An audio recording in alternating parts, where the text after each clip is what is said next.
Hello, we're live. Welcome to session 10, I believe, of the Crossmeet campaign. We missed a week last week, and so I'm going to do a recap. Previously in Kulthania, the party was settling into the new home. They were acquiring some new clothes. They got a donkey in their backyard now. Jawdat at one point related to them a dream he had, a disturbing dream where he was forced to slay a man and was cursed by that man's grieving mother. Two individuals came to visit you, a man named Markel and a female dwarf named Tam, and they spoke to you about that they had faith in your characters and your ability to make sensible choices as well as your capabilities. So they hired you for a quest, which they said would be a test, a trial for the possibility of more work in the future. They led you to a place where an ambush had taken place. A merchant family and two guards had been slaughtered mercilessly by a vicious gang of bandits called the Road Wraiths, and the goods were stolen. This had just happened maybe 8 hours prior, 10 hours prior to your arrival. You followed their trail to a log house. There were large holes in the ground, a few mules braying outside. You started exploring the area. You were attacked by two onkegs. You fought them very well, took care of them without too much trouble. Inside the cabin, you found half a dozen slaughtered bodies, seemingly dead gang members, and they were all killed by either arrows or piercing weapons. The stolen merchandise from the wagon was still there in marked crates.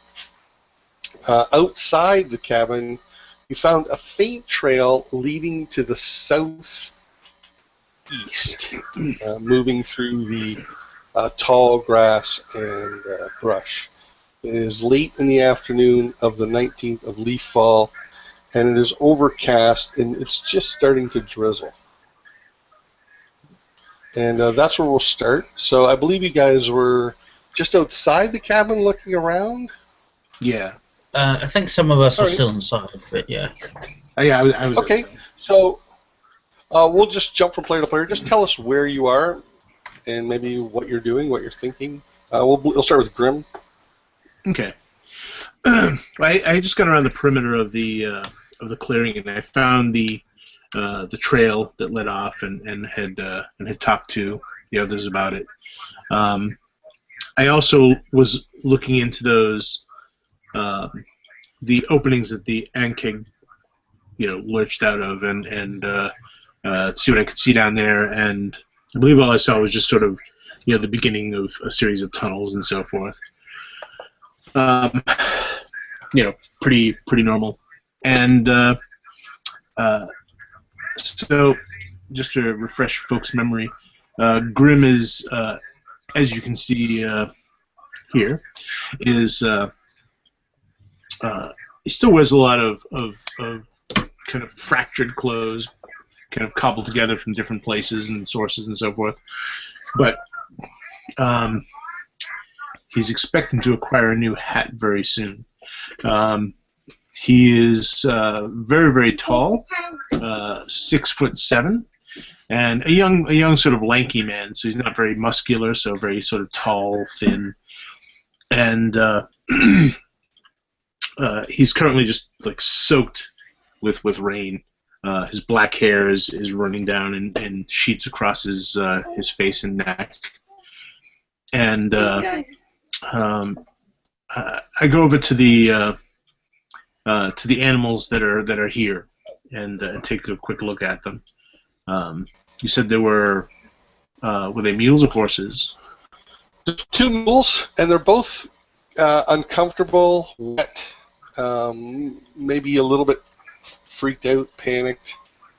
They're shying away from you, but they're strained. They're tethered to a post, like a vertical post, or sorry, a horizontal post.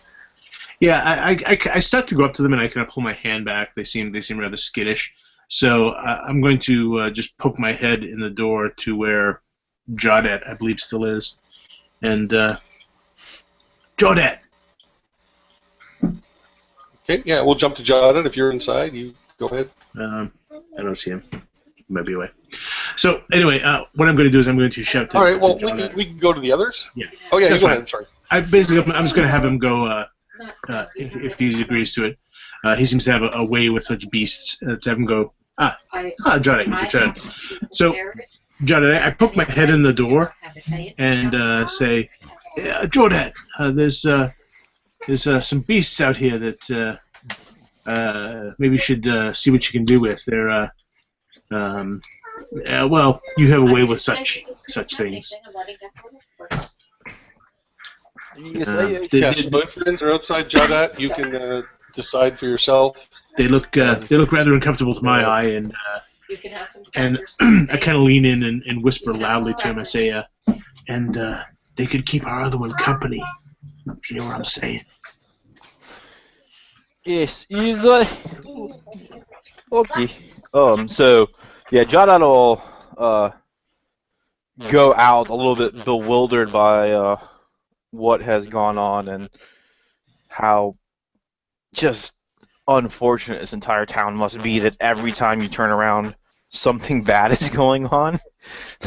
Even strangers show up and they're like, "Hey, can we have some help?" Oh, it's worse than we thought. Great.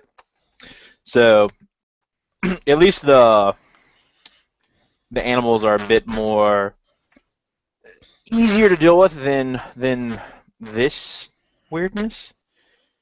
So yeah, he'll walk out there and I'll go out and ease myself towards them, and I've got a couple of sugar cubes from our donkey we have now, plus my old mule. I've never gotten rid of his treats in case I was able to repurchase him. But so yeah, I'll approach them and calm them down, and I'm not going to untie them because they're probably going to bolt just based off of the sheer smell of predator out here. So Okay, so I'm going to have you make me an animal handling check with advantage. Handle your animals.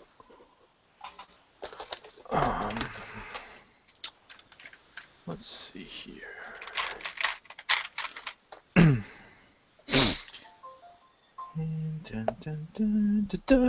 I rolled a 1 and an 11. I'll take the 11.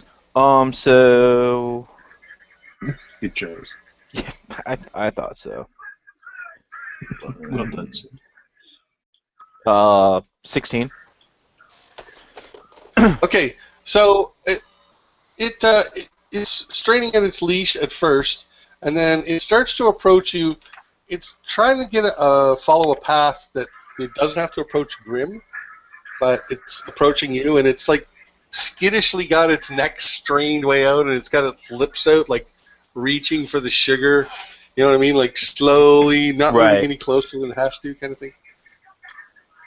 Hey, who's that?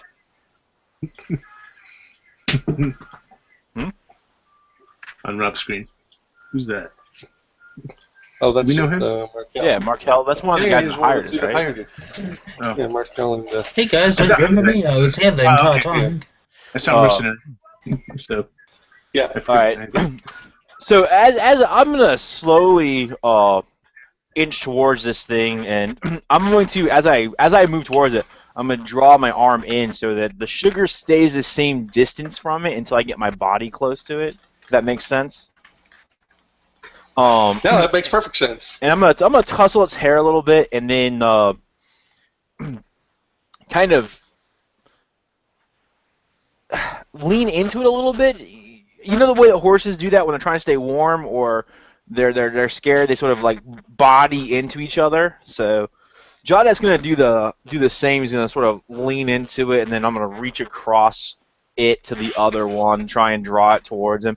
And while I'm doing it, so yeah, big bugs is are they common here? Because I do not remember hearing about them. Well, I'm from the north. I haven't seen them, but we're in strange lands now. So the donkey, at first it's just interested in sugar, and then while it's still eating the sugar, it sort of like leaned its neck into you. You know what I mean? Like to sort of press against you. Right. And Pat him reassuringly. right. So that goes well for about 5 seconds, and then the other donkey comes rushing over, and he wants sugar, and they bump heads a little bit, and they're sort of like lips are going both trying to eat on the same piece of sugar. Okay, well, I mean, at least that means that they've calmed down from whatever has disturbed them, and now they have an interest somewhere else. So I'll sprinkle a handful of, like, 3 or 4 sugar cubes on the ground, and maybe, like, 1 or 2 of the runty carrots that we're using for our mule that I can't remember the name of. Okay, so the mules seem calm, if a bit chilled in the cold rain. Pokey? Mm-hmm. I was gonna say we've called them donkeys and mules. Which are they? Just out of curiosity. It could be important. I'm sorry. These 2 are mules, and Jawdad's animal is a donkey. Okay. Clear. And it is important distinction. Not camels. No, and please feel free to call me out when I get it wrong. So we're going to jump to Balmera. I don't remember if you're inside or outside, but you can just tell us where you are and what you're doing. She was outside. Now she's inside, gathering all the bolts and crossbows and whatnots. Being annoyed. Her right leg hurts from the acid blasts. She's pissed off that her shirt got ruined in the last adventure, and now her pants are ruined in this adventure, and she still haven't got any new clothes. So she's kind of starting to look like a Raggedy Ann or something like that. Okay. So inside the camp, as I said, there's several crates. They are marked. Some say SNL Crossmeet, and some say Murgy's Crossmeet. There are half a dozen dead bodies. There are some crossbow bolts spilt on the floor, and in fact, there's even a couple of crossbows in the walls. Crossbow bolts, like in the walls, as if they were fired into the wall. There's also some foodstuffs there. Several sacks of sugars and grains. A couple of casks of clean water, a cask of wine, that sort of thing. Probably enough that you could exist for a couple of weeks anyway. Did we see the cart or wagon that the thieves used to drag the loot back? No, but Grim did see the tracks of the cart going off into the trail. Okay. Well, she will gather all the crossbows. She won't bother too much if the crossbow bolts are stuck too firmly in the walls. She'll take whatever is in the covers, or just take the covers. You said one of the crates were cloth? All of the crates are marked. Some of them contain fine cloths, bolts of cloth, even a bolt of silk. Those are the crates marked SNL. The crates marked for Murgy contain furs, generally unprocessed furs, like just the animal hide dried but not removed, kind of thing. You know what I mean? But it's whole. What is the word? Is that a bolt of cloth? A bolt, yeah. They're bolts, yeah. They're bolts of cloth. Yeah. Okay, so no dresses or pants or anything like that. No. It's just raw materials. Okay. Well, she will do that. If our Merkel and I forgot the other one. What's the other dwarf's name? Tam. Merkel and Tam. Tam's the female. She will secure the lids of the crates meant for Crossmeet. I'm gonna go up to our 2 patrons here, Merkel and Tam. Let me just see what Talrin's doing first. And then we'll go Okay. Yeah, it's a good point. Okay, if I remember correctly, I was actually looking at the crates last time. I may have missed like the very last thing, but it's last time I remember. So Torun is There's 4 crates in total. There's also 4 stacks of just regular foodstuffs, 3 barrels.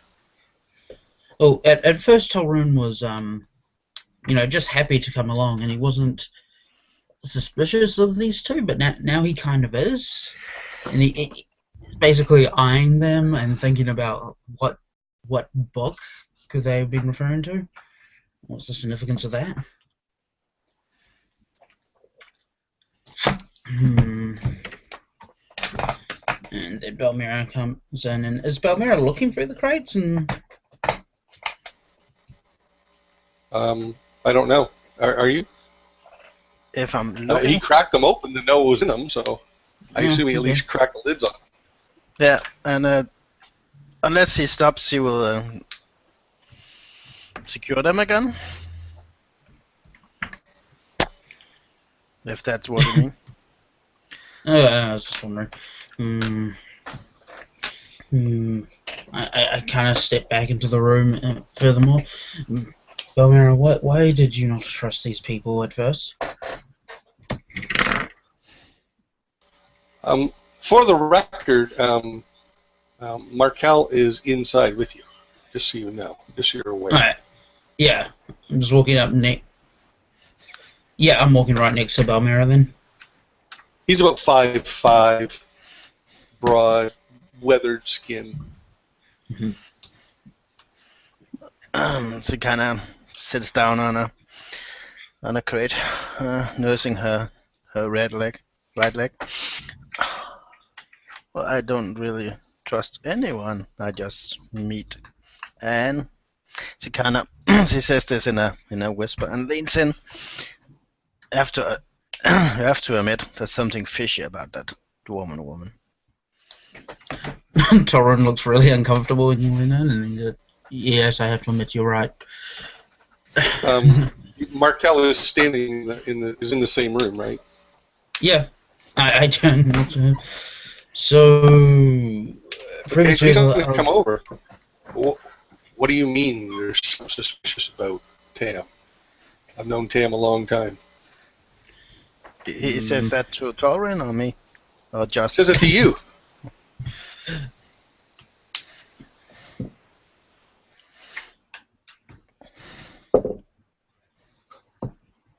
I look at Torun.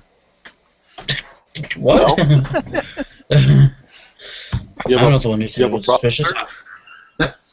The only problem I have is that you seem to actually have had some sort of agenda that we were unaware of. What is this book that you're seeking? I can't reveal that information yet. If you were told a secret by a trusted friend and you were asked not to share it, you understand? It's not my secret to reveal. Let's just say that we had no idea that the book might be here. We had no idea. But wait. This is Now the book's something we've been looking for a long time. I may not be the sharpest person, but when we came in here, you knew that the book wasn't here. Now, the absence of the book doesn't provide any reason for you to think that, right? I didn't quite hear what you just said. You came in here, saw the book wasn't here. No. They came in here, they opened the crates, and I think Merkel said to Tam, it's not here. Yes, so they must have realized that the book wasn't here. But if they hadn't suspected the book of actually being here, then that's what they would have assumed anyway, right? Why do you think it might be here or connected? What is your point?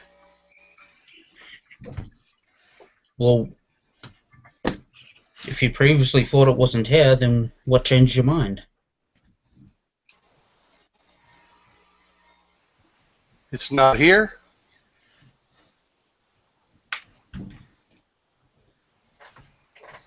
What are you accusing me of? I'm not accusing you of anything. Well, you seem to be suspicious, or at least your dwarven friend does. What? I'm not saying anything. Tam. I'm just You said you saying didn't that. trust. Well, I mean, what clan does he come from? Why doesn't she have a beard? Not all female dwarves have beards. Maybe half do. Well, that's You what don't you have a say. beard. You haven't been in many dwarven clans, have you? I have met many dwarven clans. She is a dwarf. Well, Yeah, she's a dwarf. No, I was telling Marvel, like, Balmera's a dwarf, so... yeah. I, Hmm. She just sits and fiddles with her legs. I think what We my can, friend wants is that's suspicious, but curious. Yes, curious is a good word. About knowing is It's good to be curious. We're curious about a lot of things about you as well. And as I it- said, trust isn't something that's given, it's earned. Give it time.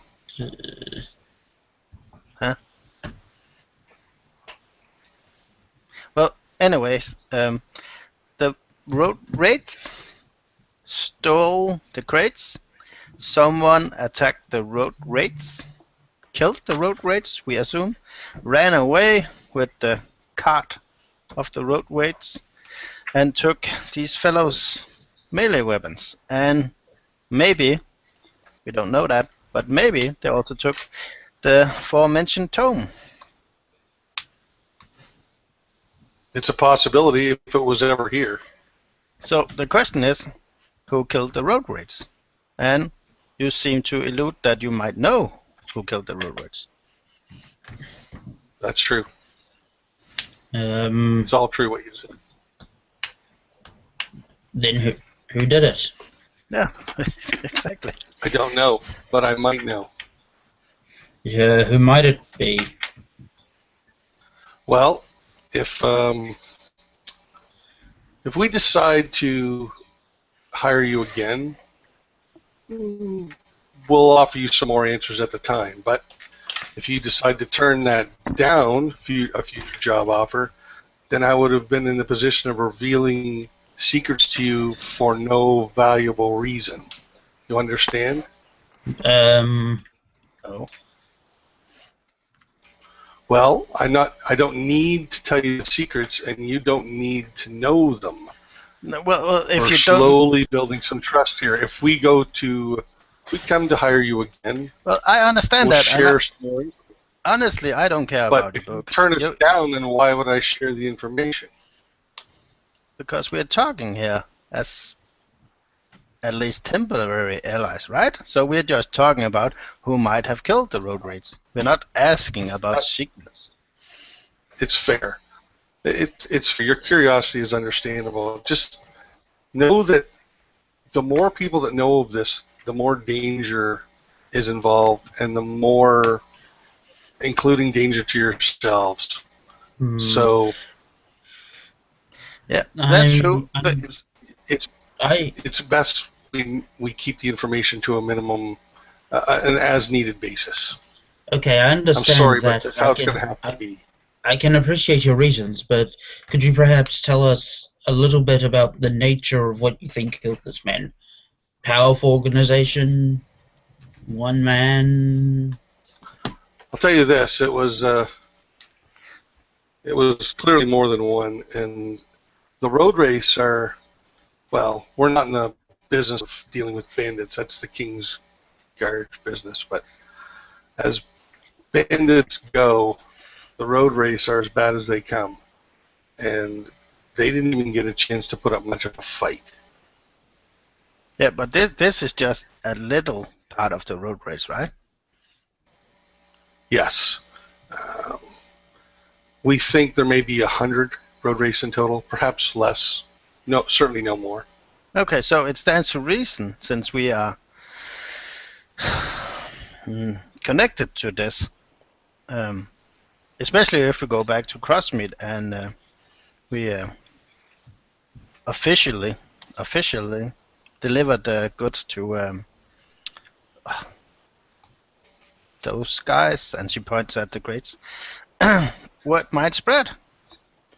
And then we suddenly have the wrath of the road rage on us. Because maybe Fair. they want Would you revenge.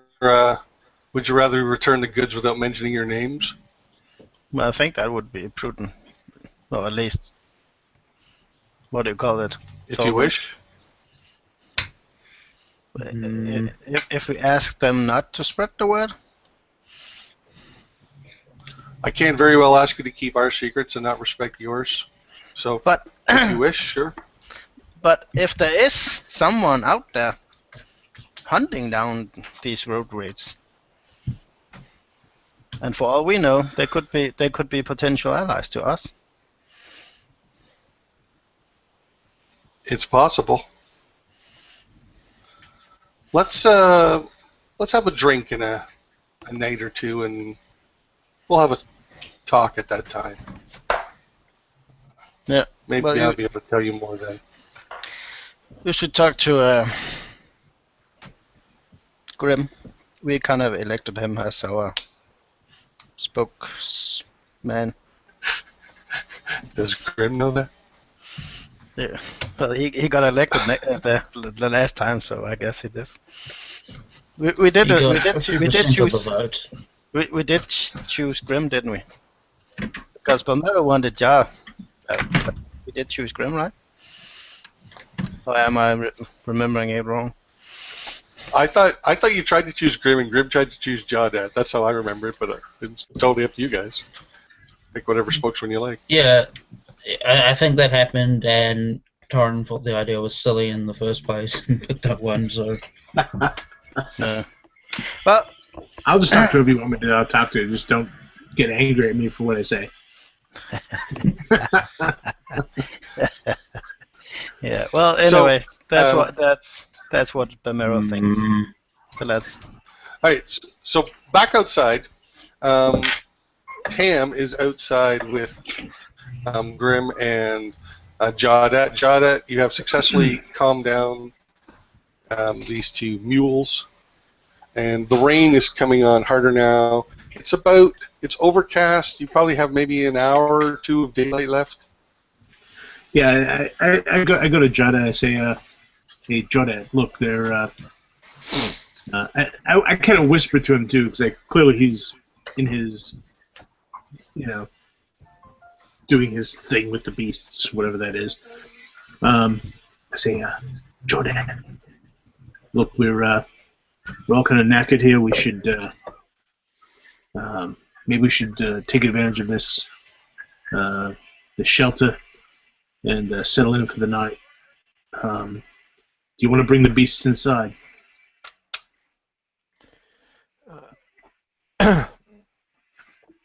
How big is this I building? mean, to me, they don't look thrilled to be in the rain, but maybe I'm just projecting.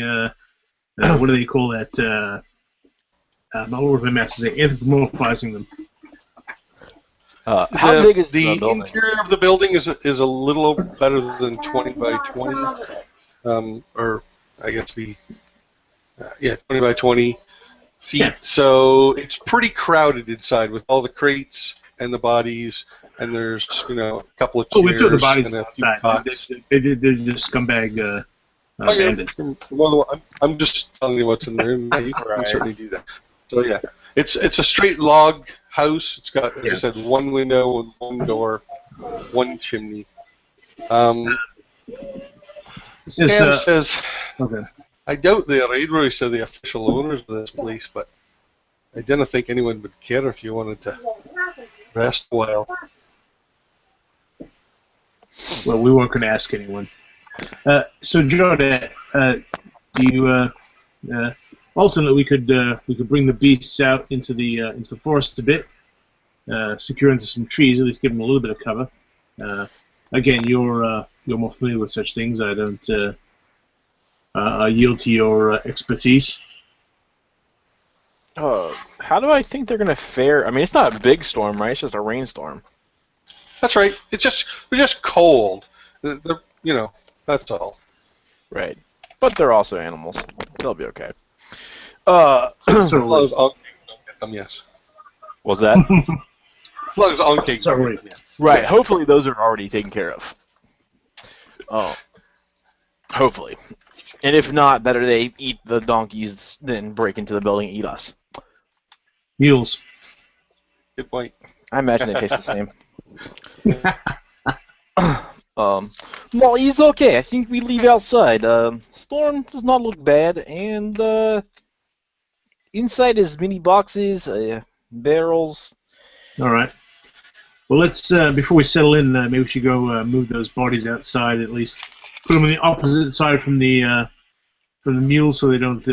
Yes. Hey, you know what? Maybe we could drop them on the bug holes, and that way, if there's any more down there, they'll have something to eat, and they won't come in after us. What do you think? Yeah, we could, but also, if like I said earlier, if bugs are like guard dog, and we throw body down is like saying is like training, right? So it may elicit a response from if there's more down there. But leaving up top, if they are hungry from not having eaten, then they will still find them. So I think maybe put them around hole, but not in hole. Fair enough. Right. So I'll go over to the door, followed presumably by Jawdat, and I poke my head in and I say, "Hey, Belmira, Talrun, we're gonna huck the bodies out by the holes out here. Give us a hand." We're settling in for the night. Help as well. Why? We're settling in for the night. It's gonna get dark soon. We're gonna put the bodies outside so we can use the inside without sticking up the place. You really want to sleep here? Well, not really, but if we go back to town, that's a couple hours back, a couple hours here. And Yeah. aside from bodies is nice house. I guess. Yeah, Fair aside, enough. you mean aside from the bodies and giant bugs that live nearby. Yeah, and blood. But yeah. Well, Jawdat and I kind of glanced at Jawdat to back me up on this. We were thinking that if we put the bodies by the holes, if any of the crawlies come out looking hungry, they'll snatch these poor buggers, take them down there, and we'll have. Belmira will start dragging out one of the bodies. That's the spirit. Now these I give bodies have been I give her a vigorous pat on the back for her initiative. these bodies have been completely picked over, right? There was no weapons, No. just crossbow bolts were shot into them, and then that one broken arrow. They're all well, I wouldn't say all, but most of them were wearing studded leather, but it has been pierced. It has been rent through in several locations. Like it's whole. We'll take about 30 minutes to sort of strip the armor off them and throw it inside. Maybe we can do something with it anyway. Yeah. Belmira, Markel and Tam help with the bodies. Okay. Yeah, Like Belmira- we're not lazy. Sorry, what's has, that, Rob? I was just saying, Markel and Tam help you with the bodies. Oh, good. They don't just stand by and do nothing. Well, that's good to know. Belmira took off the armor of two of them, at least, when she examined the wounds. Not the remains of the armor. Grim, is this armor something that is fixable by you? I have seen other wizards who can put hands on cloth, on leather, and fix it. It's like Yeah, I might be able to do something with it. I kind of look down at my patchwork of bits and pieces from different types of clothing and armor and whatnot. when you look down, I go, yes, something like that, but with less ugly. I say, well, I have stuff on order. Look, there's something important. Yeah, we can do something with it, even if we take some leather strips out of it to use for binding later. My dad always taught me never to waste, and I don't intend to. Yes, my father taught me similar. Is why sometimes on long trips you have to drink your own sweat. Yeah, that's right. You come from a desert, don't you? I imagine it would be rather hard to. I imagine wasting would be sort of almost a more severe down there. It's strange, but his custom end of year is long period of darkness, and is a time period 4 days. about that everyone eat as much as can eat, drink as much as can drink. Towns become dirty. Is clothing just thrown in the streets. Is a time of excess. If for 4 days only, because the rest of year is not opportunity. So it's kind of like I have heard other places they get boxes with fancy paper and perhaps socks or toys inside. It's kind of similar, but a little different. I kind of smile at him and take a long moment to sort of reminisce, and which is rare for me. And I say, yeah. In the far north, we have a similar tradition. Is when the dark of winter comes, it's yeah. All right, well, let's get the bodies outside. Bamero comes back from dragging off the first one. Are you still yamming on? I'm not moving all the corpses. Well, as I said, Markel and Tam were helping. So, Graham, I would like you to make me a survivor roll, please. Who? You. Oh. Yes. I'm using this as sort of a streetwise kind of thing as well. Gotcha. 14, 17.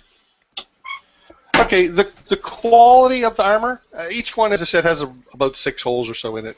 The quality of the armor is so, and it's kind of ill-fitting. It's sort of like, well, this is the closest that fits you. That's yours, kind of thing. So, well, just so you know. my Grimm's goal is not to necessarily salvage the armor to use as armor. Although if someone wants to, I'll do my best to help them. My goal is sort of like if we take a bit of this padded armor and just kind of make strips of leather off of it, and take these kind of leather thongs and sort of like just bind them up. Furniture for the house. Sorry. Furniture? Yeah, I was thinking make leather into furniture. We'll have leather furniture. Oh. I thought you were talking about the bodies. That'd be kind of, that would be grim.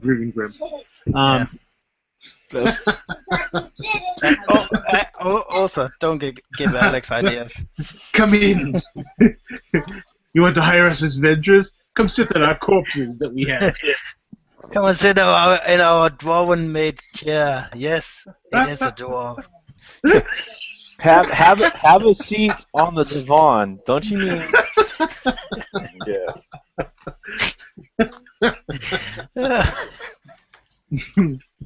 No. Grimm's idea is basically just to grab like sheets, strips of leather and buckles, and basically just gonna once we get the armor off them, once the bodies are outside, as we're sort of sitting in the fireplace, just sort of strip, strips of leather for leather thongs and so forth, and just sort of get the raw materials basically, not necessarily repair any armor, unless someone wants to try and repair some armor, and then I'll do what I can to help them.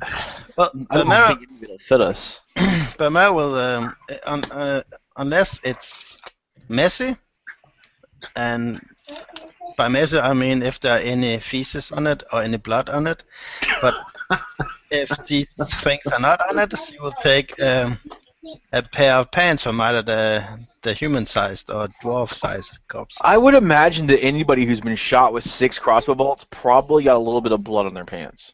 And feces. Yeah, and feces, but just for the odd one out. By the way, folks, you're watching this game is R-rated, so So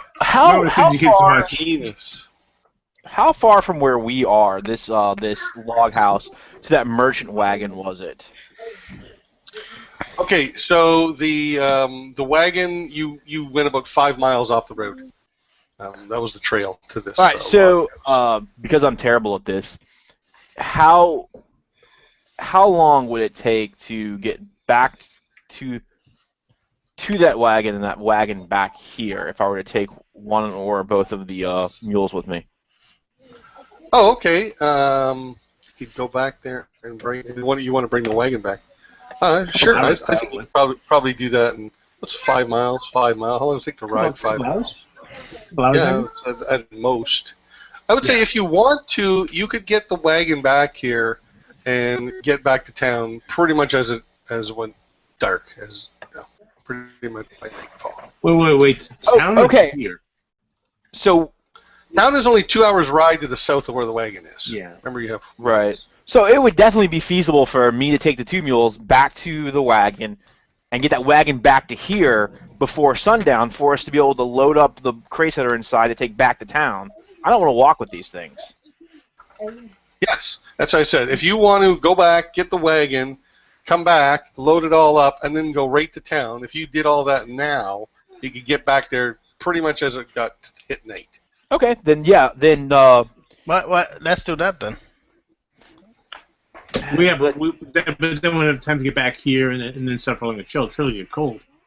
Yeah, but if we can load everything up on the wagon and go back to town, we don't need to spend the night here. But is problem with how long it takes to load wagon and is distribution and of weight and making sure and donkey mules. We are not sure how tired they are. If they slow down and we are stuck on road in dark in rain with a cargo of stolen stuffs and more wraiths come by, it could spell very badness. I kind of glance in the direction of even if I'm standing in the cabin, I kind of glance in the direction of the trail that led off where the whoever killed the bandits went, and I say, look, I understand you need to get back to town, but if we're going to follow these bastards, we need to get on them. If we go back to town and back here, we're wasting 4 or 5 hours. Yes, but also if we do not take stuff back to town, then is no guarantee stuff will be here when we come back. Well, that may be true, but if the local bandits were killed, then hang on. Who else is around to steal it? If Tam and Markel is going back to town, they could take the wagon back. Oh no, not my wagon and mules. No, it's out of question. Okay, but we could. No, it's not out of the question. Hold on, Belmira. For once has an actual plan here. Let's consider it. I turn to Tam. I say, look, would you be willing to take the beasts, the cot, and all this gear back to town, providing that you leave the beasts at our place? In the wagon. In the wagon, and then your companion here can stay with us, and we'll head off to deal with these. Whatever may come. That somewhat broke up, but I think I got the gist of it. You want to split the party up? You want some to stay here and some going to follow the trail to the southeast? No, the idea was can we get the 2 NPCs to take the wagon? If they want to watch us, because again, this seems to be sort of a what would you call it? A test trial. Yeah. So a trial or test or whatever. Worst interview ever. Send one of them back with the wagon and the goods. Okay. Have them leave those goods at our place because we have a place in the back, and then we will stay here, us and one of our, evaluators, and so in the morning we'll be able to leave sooner and not lose time trying to follow this trail. Well, that's a good point. Is the trial over, or is it still going on? Right, so Markel says, I need to understand your intentions a little better. What do you intend to do with, the stolen merchandise? Return it? The merchant's wagon? Yes, our goal is to return it, of course. But for now, it would be safest at our place, and the rest of us would stay here and pursue this new foe into the unknown. Let us not create too many false expectations. The wagon is owned by someone and his wife, who are now dead. Oh, Rob dropped out. Okay, he's back though. Hang on. Sorry, Rob. I dropped out. Yep. I dropped out, actually. It kicked me right out and rebooted. So I got the rest of us will stay here and... Huh? Sorry, That's the Janet, last go thing I on. heard you say. Janet will do his thing. Yes, let's not set false expectations. Owner of the wagon, the merchant, his wife, they are dead. And we, at the moment, are not sure where they're coming from. Yes, it's possible, ask recipients of goods, where is merchant come from. But this is not here. But goods, yes, take them to Flossie, Nossie, and Danworth. Or, wagon and mules. And Murgy. Yeah, I kind of step in and I say, Jordan here has a good point. And I turn to to our two patrons and I say, well, clearly your organization is organized. What are the rules regarding the for lack of a better word, loot? It is why Markel, he does most of the talking. He says, it's why I asked you the question. So, you would return the stolen goods, you would return the wagon to its rightful owner, should there be one. Is that correct? Is that what you choose? We would, yes, of course. But suppose there were no. And what of the coins you took off the bandits? What of the mules? I'm sorry, What mules coins? you found outside. There was no coins. I thought there was no. Oh, my bad. Sorry, skip that. What of the mules you found outside? So wait a second. What is this this interview process? Are you trying to test our skills as someone who can help you, or are you now questioning our ethics? Because as far as I'm concerned, the person who stands back and watches us be attacked is not possible to then question ethics and ask me what I plan to do with mule and cart. I'm passing no judgment. I merely wish to know what your plans are. Yes, and we wish to know what your plans are, but there seems to be many secrets, as well as trust for you cannot be given to us. Our trust cannot be given to you. And so far, we seem to be on much more of extending end than you are. So I think at this point, perhaps we have come to impasse. I kind of feel that Jada is playing. Go ahead. No, I was going to say Grim gets kind of the sensation that Jada is playing, bad cop. So I put my hand up and say, "Easy, Jada, easy." And I slip into good cop mode. I say, look, all we're trying to do is to suss out the guidelines of your organization. So, let's say in this case we have goods that will be shipped to a particular owner. We have rescued these goods. Obviously, these goods must be brought to the owner since they were the ones who hired us.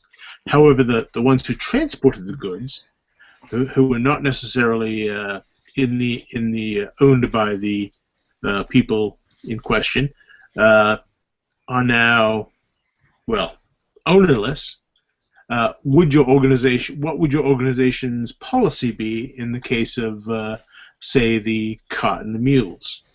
We simply want to know for our own purposes if we decide we wish to work with your organization. Of course.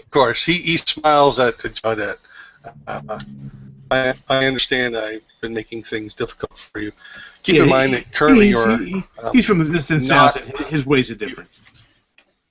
You are not under any you're not under any obligations to the rules my organization may or may not have.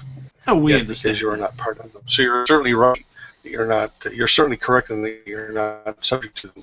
I was, in fact, judging your character, or trying to get a sense of judging your character, because it is which will have bearing on the work that we may or may not offer you. You seem to have, in my opinion, he looks over at Tam, she smiles nods. She takes out a flask. She takes a swig from it, and she's got a little grin on her face. From what I've observed, you've passed with flying colors. I will be giving nothing but a good recommendation to my colleagues about the potential of hiring you. I think your morals are fine. Returning the stolen goods is, in my opinion, the correct thing to do.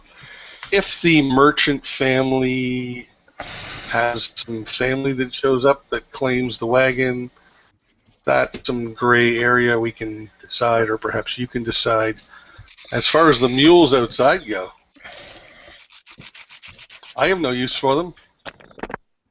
If you guys do, they're yours.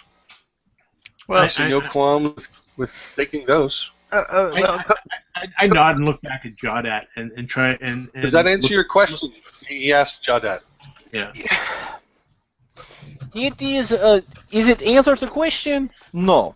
Do I think it is as much information as you are willing to dispense with? Yes. But I understand people who are in business of not always completely answering questions.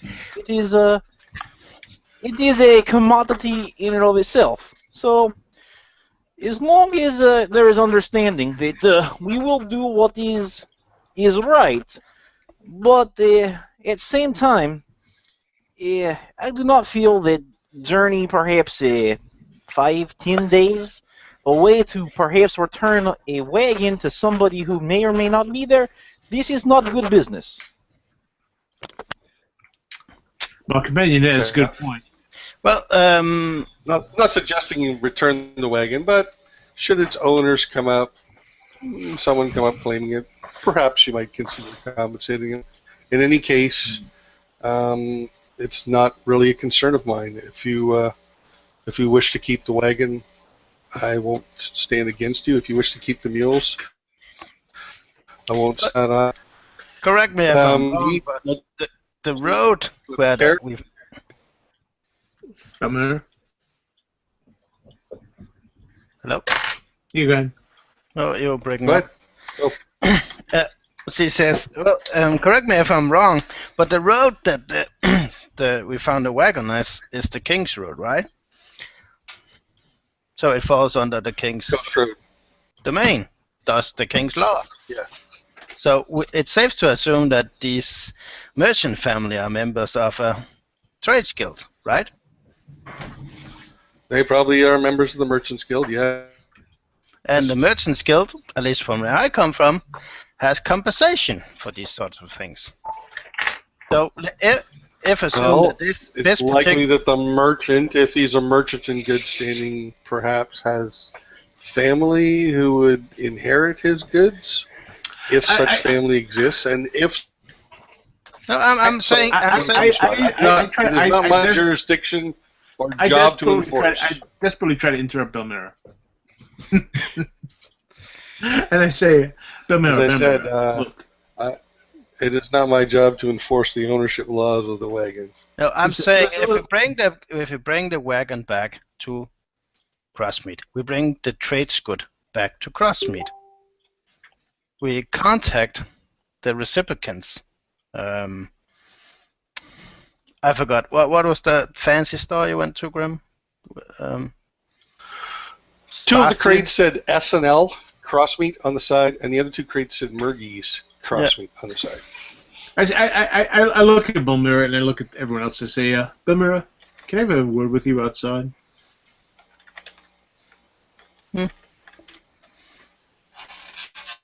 Oh, okay. I'll step out the door. Into the rain. It's pouring. Down. Yeah, I'll step out into the rain. I wait for Belmira. She goes out in the rain. Okay, so while you're outside, I'm just going to have a brief... Yeah, so, that's cool. Markel is going to come over to Jodat. He sits down beside him. I understand the difficulty of what we're doing here. Please remember that I am part of an organization that's bigger than I am, and I just don't have the right to reveal information, any information, at will. Some of those decisions must be made by people other than I. I hope you can understand that. This I understand. Is I think as something that Graham mentioned to me in passing, it is a difficult thing because the process that you are using for interview, for judging, for whatever it's called, it asks us give lots. It asks us not ask you give lots. This puts us in very poor position, and is a trust I have for Torun, for Graham, and for Belmira, that if I am in a tight spot, I think is correct term, that they will help. And this I have a lot of respect for. But here you come, knock on door. Come with this is job. We will interview and all sorts of things. And we get to a spot, and spot is not tight, but is not very comfortable. And as is going on, I see out of my eye, standing back, watching, learning, judging, evaluating. Yes, I understand, but not attacking, not concern in face, just observation. And this tells me many times you have done this, but it also says to me that that there is not a true trust, is only words. Anytime man finds himself completely restricted in real trust, and Jodat sort of hits his chest, in real trust by organization, it means he has lots of trust for this organization. This is good. But words trust, information, promises, these we can hear and we can feel. The inside trust that you have for organization, that you are asking us on this primal level, trust you, that what we are doing, you're not steering us wrong, is not for bad, is not for personal gain. This is a very primal trust, and when I see you out of eye, stand there watching, observing, but not helping, is very difficult for us to accept this. And I get it. It's not something I want to mince more words over, but anytime that inside trust is not there, and inside trust is very apparent. Grim and I, we do not know each other very well. Tolrun, I see him punch pig. But this inside trust is something that is felt inside, is not spoken, is not heard, is not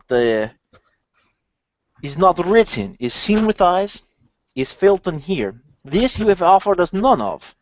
So all I have is words of your mouth. And I know my mouth. I am very good with words. I can put lots of them together and say anything you want me to. And all you have so far to back up these words are more words. Is no action, is nothing. And you say perhaps we will tell you more that you need to know in the future. Perhaps you will, perhaps you won't. Perhaps we have given you enough of our information that we have now put ourselves indebted to you because you know more about us than we know about you. It's a bad position, is all I'm saying. So, yes, your trust, your organization is all good, but until you can make me, or I point across the room to Tolrun, him or them feel this trust, speak not more of it, because it's just empty words. He smiles. He nods. He says, I hope perhaps someday you will feel that same trust. I respect your honesty. Tam, she walks up, she takes another swig from her flask, and she offers a swig to you. To me? Mm-hmm. Oh, I take it. I smile. Thank you, and I just pop it back with little concern as to what it is. It's potent but very good dwarven rum.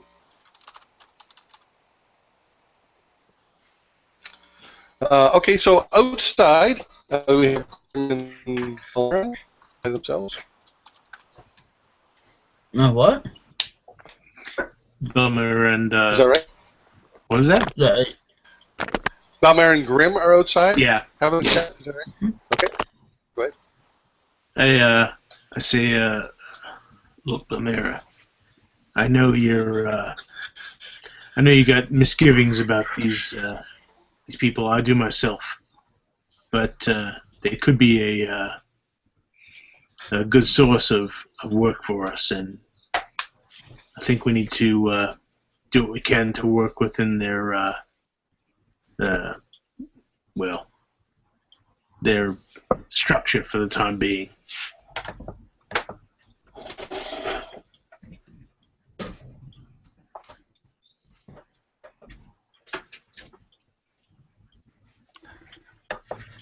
She looks at you with the rain pouring down, slightly annoyed. What do you mean? Look, they have connections. Mhm. They know where to get jobs. We're let's face it, between you, me, and the rain, we're not doing particularly great. We're scraping for money. We're living in a little bit in a hovel. Yeah, And, because none of you want to make money. I mean, no, look, we do, but we want to do it in a way that's not going to get us lynched after we do it. yeah, but so okay. I'm just saying, ease off on these two. They can help us in ways that. But I didn't do anything. I know, but Okay, look.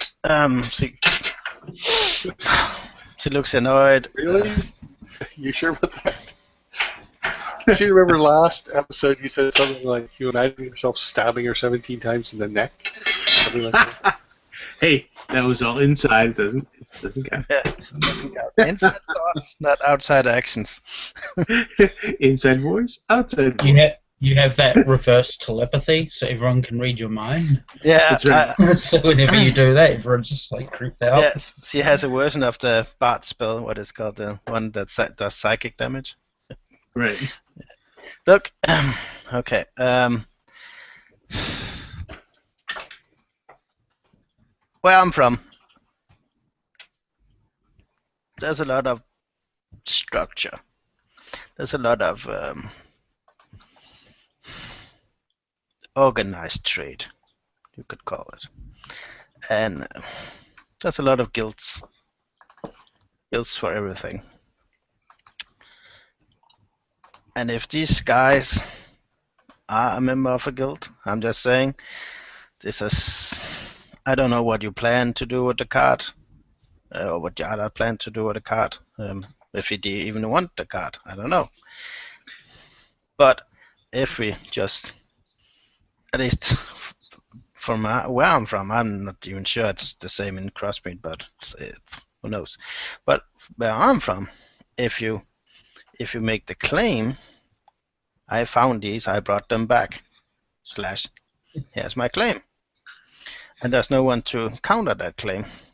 You own it. Legally. Look, I don't disagree with you. I think if there's no claims on bounty, we should be able to take it. However, if we want to work within this new organization that we're speaking with, we need to know what their rules are. Sure. And that's what we're trying to do here. I mean, personally, I'd rather restrict myself, say, a little bit. I don't want to go too outside my comfort zone. But let's say we restrict ourselves a little bit, to follow their rules, and we put some corn in our pocket. That's not such a bad thing, is it? Well, apart from the rules, no. Well, that's where the problem comes in. Are you willing to, or maybe not willing's the right word, are you able to sort of, hold it Yes, in a bit? yes. I'll play nice and not say anything to the stupid dwarf and the stupid human. I actually do laugh out loud. Okay. And I slap her on the back and say, I know what you mean. Look, it's I'm not particularly fond of them either, but they're certainly they have connections. Yeah, I know. And I kind of lean into her rather intimately, and I say, hey, look, in 6 months we could be running this organization if we play our cards right.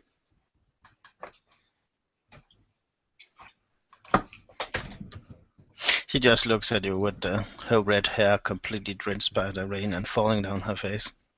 Can we go in now? I have my black hair sort of just slicked down at this point. I look very goth and have they come down over my face. So yeah, you know what I'm talking about, right? You're not by chance hanging upside down. What was that? You're not by chance, like one of you isn't by chance hanging upside down, maybe Grim's hanging upside down. No, we're not going to kiss, no. Not yet. But Right, they skip that stage and go straight to the next one. Different character. Yeah, but Belmir does have a thing for spellcasters. But anyway, that's the important thing. Well, I gotta have a thing, right? Yeah. Okay, well, let's say I will follow your lead, and I will try not to.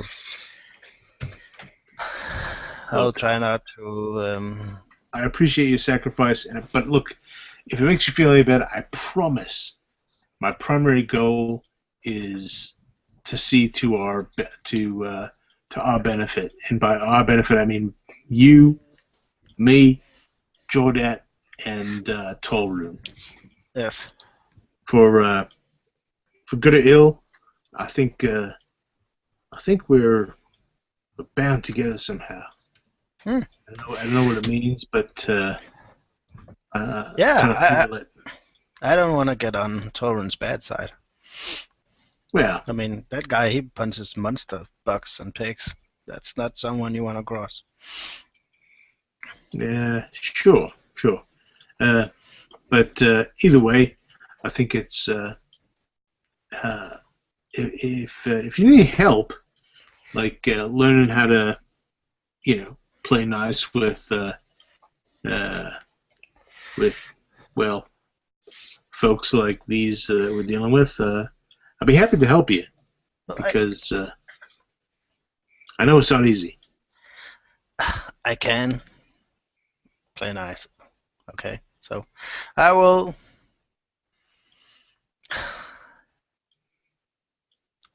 act accordingly. Well, Can we go in now? I look up at the rain as it runs down my face and say, yeah, I think that would make sense. And I give her another whack on the back as yeah.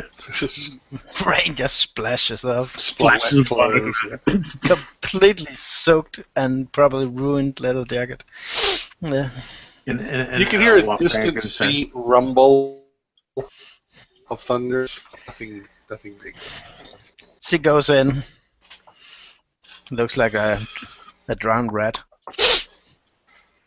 So Tam immediately comes walking up to you, Balmera, and she offers you her flask. Oh, I take it. Thank you. And she smiles.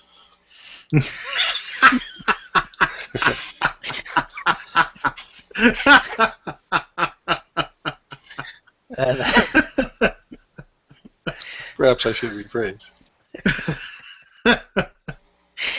And she takes a modest sip.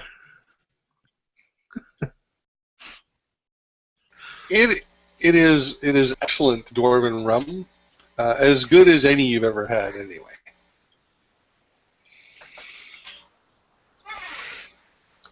She smiles at you. She says, "I know what, I can get the odd bottle or two in town if you're interested." I might be. That's good stuff. Hey. So Markel says to you, as you guys drip all over the floor, what do you plan to do? What would you do next? Are you going to head back to town, or do you want to try and follow that trail in the rain? I kind of glance at Balmera, but I look at him and I say, well, I'll leave it up to you. I think one of you should take the supplies back, get them to town, return them to the people that they were intended for. Leave the rest at our place, and whoever remains behind can pursue with us into the unknown, following these. Well, I not that all the bodies are. I can only look at the stains on the floor. I say, well, whoever did this. He thumbs at Jawdat and he says, he seems to have a pretty good solution. We could bring the wagon here, use it to haul the goods back to town. What do you want the foodstuffs? Well, some of them, sure. Probably I mean, like a week's worth of groceries there, anyway. Yeah. Not meat, but I look at him and say, a week's worth of wine and water. I nod and I say, well, it would make sense. So we're going to be out here a bit longer than we had planned on, and I'm assuming that starving to death wouldn't be within your plans. So yeah, we'll take some of the food. He meant like yeah, you can you guys can drop it off at your place. You can take it if you want. Clearly these bandits aren't going to need it. Yeah, basically anything that's not that wasn't intended to be delivered to a client.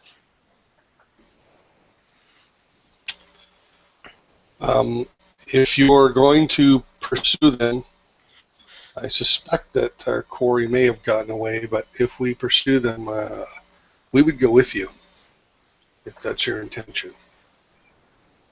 Both of you then? Yes. Well, it's... we're doing that. We better do it soon. We've got a few hours of daylight left. All right. Well, we'll take some rest, and then we'll head out after them, unless we want to spend the night here. I look around at Jawdat and Tallroom and see what they think. I have no particular preference. Plan you guys want to follow? Just asking. It's me. But I do not particularly want to stay here. No, very well. So we'll then we'll gather our strength. We'll head out about an hour. Okay, so you spend about an hour. We have about now. You have maybe a little bit more than 2 hours before darkness. It's raining. It's cold. What would you like to do? So I'll make sure my cloak is pulled up tight. I've applied this kind of bear salve to my wounds to sort of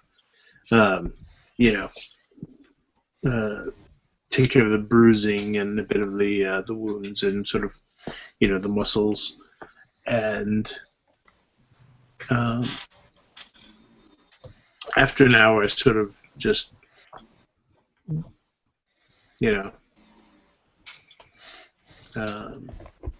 get to my feet, pack my gear, and get ready to go.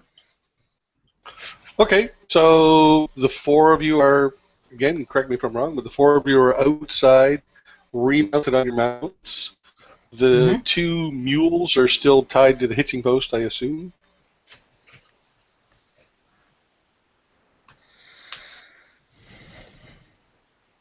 The merchant wagon is still up on the road, right? Yeah, it's 5 miles back on the coast road. Okay. Assuming it's still there. Okay.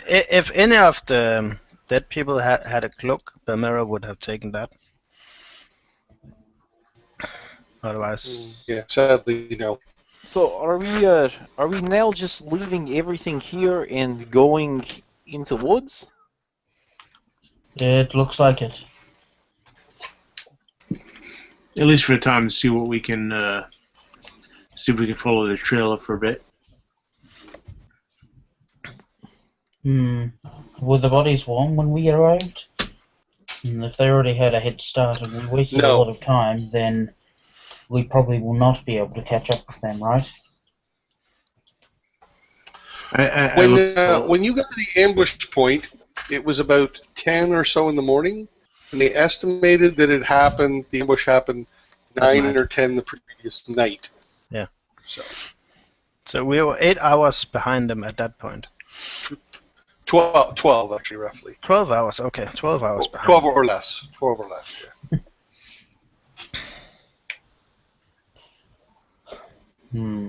Well, you might be able to find, I don't know, maybe remnants of a campsite, anything that might give a clue to them. Well, yes. Well, we haven't really discussed this, but if you feel that we should cut our losses in return, yeah. Markel says, if you're asking my opinion, I think pursuit is futile at this point. But if you wish to pursue, we will certainly go with you. I looked at Tolrun and Jodat since. Well, I'm happy to. I'm happy to try and pursue. Just in the hopes that we could find something. I don't think we'll find the people that did this. Well, not pursue, but to find out where they're going, right? To follow, yes. But, Yes. How much of the trail has already been destroyed? I mean, you're talking about heavy rain and time. It's pouring rain, yeah. It's pretty faint. If they didn't have a wagon with them, there'd be no trail by now. So just the fact they had a wagon leaves a wee bit of trail, but it's forest and grass, so it's not always just tall grass to follow through.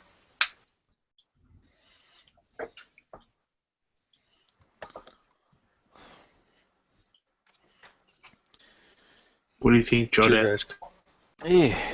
Should we return to town or pursue after these? Well, is difficult. A trail is already hard to see, and as it gets darker and the weather will be even more difficult. We are 12 hours behind, and plus some time. That would put them with a wagon 30, 40 miles away. He's a lot of and he kind of holds his arms out in like a V shape in front of him. He's a lot of out there in this general direction in 40 miles. We do not know who we are looking for, how many of them there are, where they're going, or what their intent is. All we know is that they killed the bad guys and did not take any of the goods.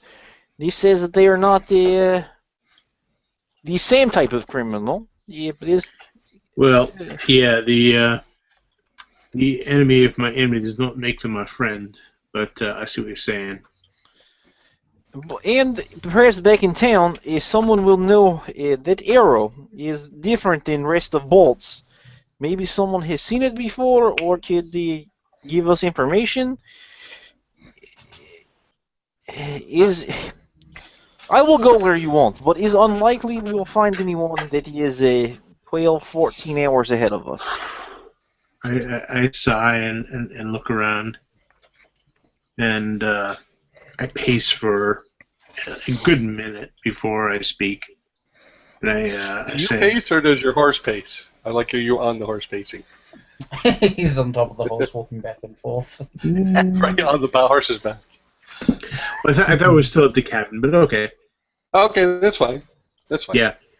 Yeah, no, because we were still sort of discussing plans, so I Okay. pace a bit, and I say, Dripping on the floor.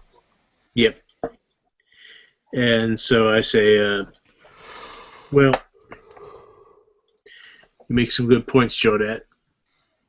And since we've fulfilled our contract, and I glance over at our patrons, I say, all right, let's get back to town. We'll go back.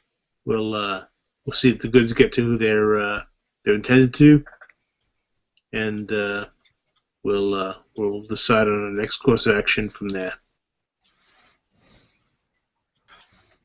Tam gives like a really firm nod. She says, and supper's on, Markel.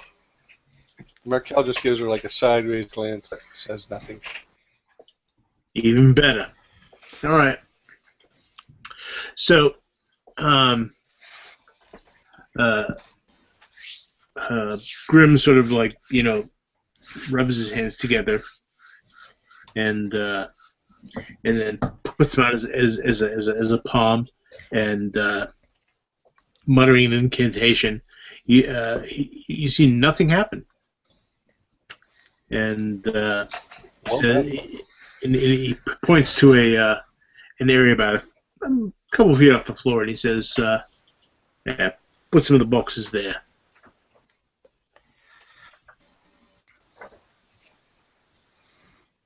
Why?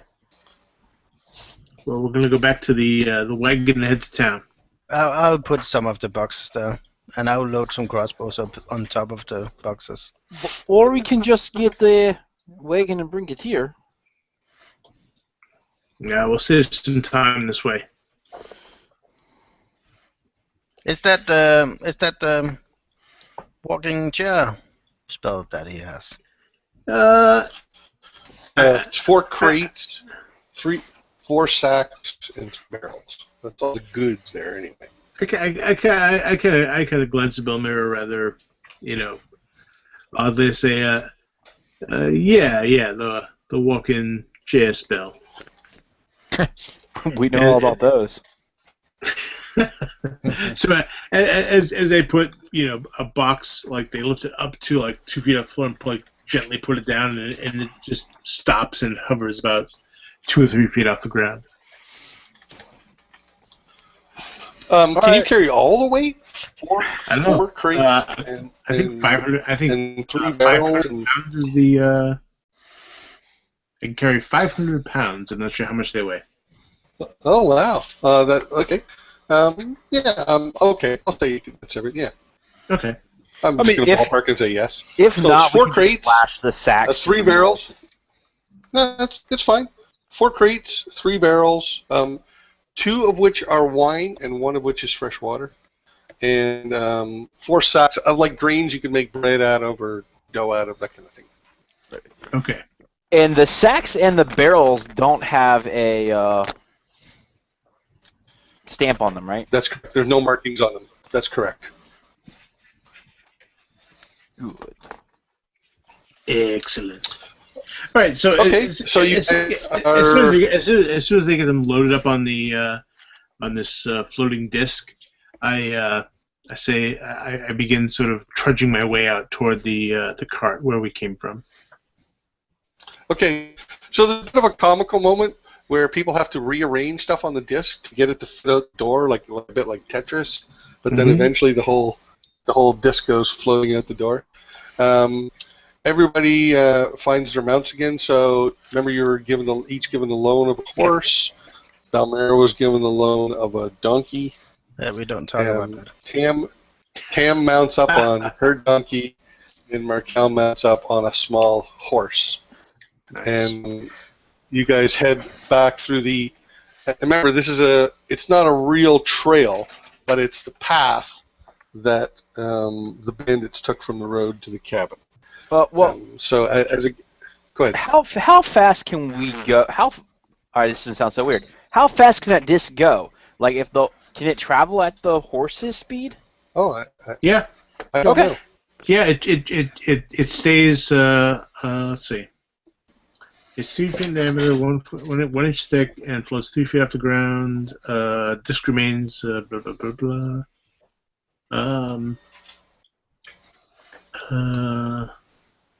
It stays within 20 feet of you, I believe? Yeah. Right. Yeah, it stays within 20 feet. Yep. Wow. Just out of curiosity, does it look like anything? No, it's invisible. It's just a field of force. So basically, you just see this pile of gear sort of floating behind me. Okay. It's interesting that it stays with you. Imagine if you were flying and you're like you had goods with you on it, like. Well, it can only be 3 feet off the ground. If it Barrels goes of more than boiling that. oil. Yeah, that's a good point. It would be very difficult with 3 feet off the ground. Yeah. That's true, yeah.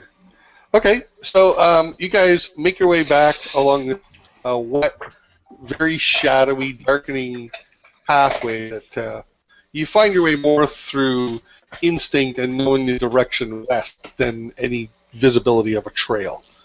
After about 15 minutes or so, you come back out on the road. You're just a little bit off and are slightly north, maybe 100 yards north of the wagon. When you get back to the wagon, you see two teenage boys climbing in it. They're both standing in the bench. One is looking inside the torn rent section, and one is standing on the bench. They're both about 16, 17, and they look up at you with, I'm going to say, sour looks, for lack of a better term. At night? It's about an hour before dark. Yeah. You probably had 2 hours before dark and it wasn't so overcast. God, just clears his voice at them. Yeah. But I will call out, "Oi!"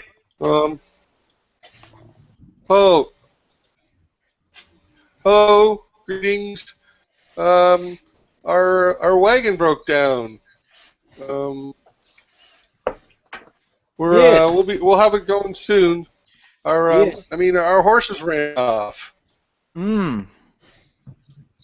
It's terrible. Oh, let me take care of them. Yeah. Let me take care of them. And she looks begging. We can take care of it. It's okay. I lean over fine. to guard that, and I say, yeah, let Palmyra handle this one.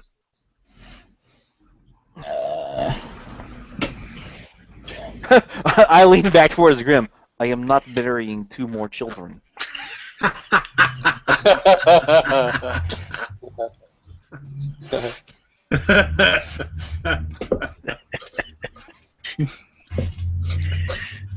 Palmyra, they're all yours.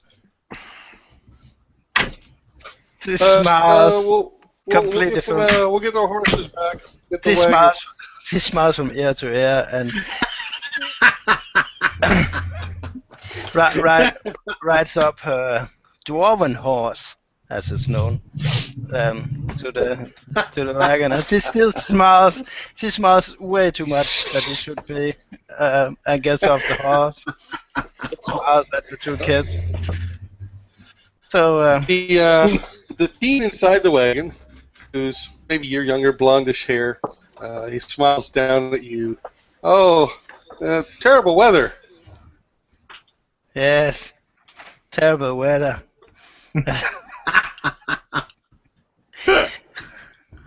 Oh, it's releasing emotions. She goes up to him and kind of. So he's leaning out of the Yeah, he's wagon. kind of like sort of sort of half in, Yeah. half leaning out, looking at you. Let me help you, and she still smiles. She smiles way too much, and they really should be suspicious at this point. So she'll take his leg, and she'll just yank him out of the wagon, not caring if he falls or not. Okay, so he's completely unsuspecting. I'm not even going to have you roll. So he just goes poof, poof, on his back into the mud. Like, poof. Hey, what did you do that for? So it's been raining for many hours, right? His friend hops off the bench and comes to you and is towering over you a little bit. What are you doing to my friend? Leave him alone. She'll stand over the boy in the muddy road, and she'll step on his chest and kind of push him down in the mud and the water.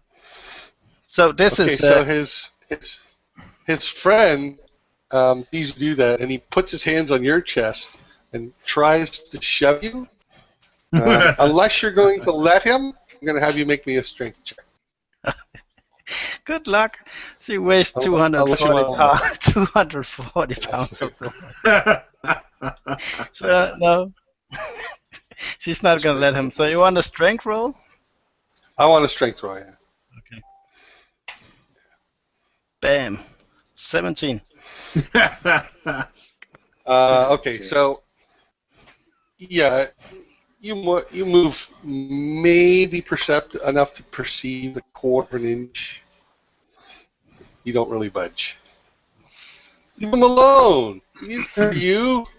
No, I'm helping you, and she pushes him down in the mud with her boot. Come over here and help me get him up. And she still smiles at him. I'm so glad that you. Go ahead. I'm so glad that you that we come along and we could help you with your wagon. But this is your wagon, right? And she smiles. Come on. Yeah. I'll help. And she still pushes on the boy in the mud. Okay, so the taller boy, he's got one arm on his friend's arm and the other arm on your leg, trying to push the leg off of his chest at the same time, trying to pull his friend out from underneath you. And he's not really succeeding. The friend on the ground is just going, ow, ow, ow. So we just see Belmera. So when Belmera's just like throwing them to the ground, Torin just like looks at that, looks back to his companions. How was this helping? I just kind of lean into Tora and I say, Belmera's been kind of stressed lately. Just let it have some fun.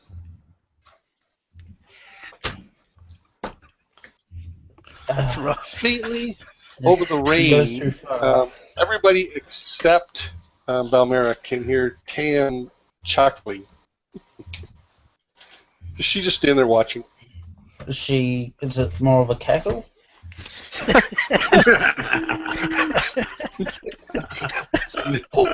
No.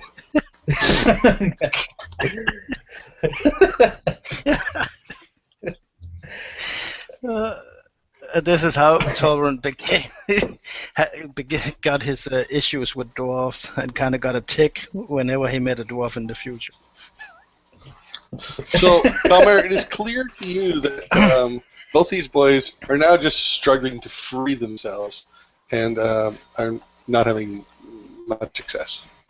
So I am still maintaining that this is your wagon. Is it yours? What are you saying? It's mine? I don't know. Is it? I'm asking.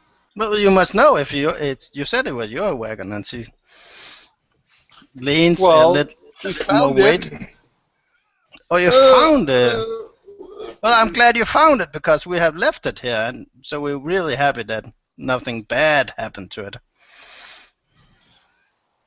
Well, yeah. Can we go? Let me up. Ow. Yeah, Ow. and I can't breathe.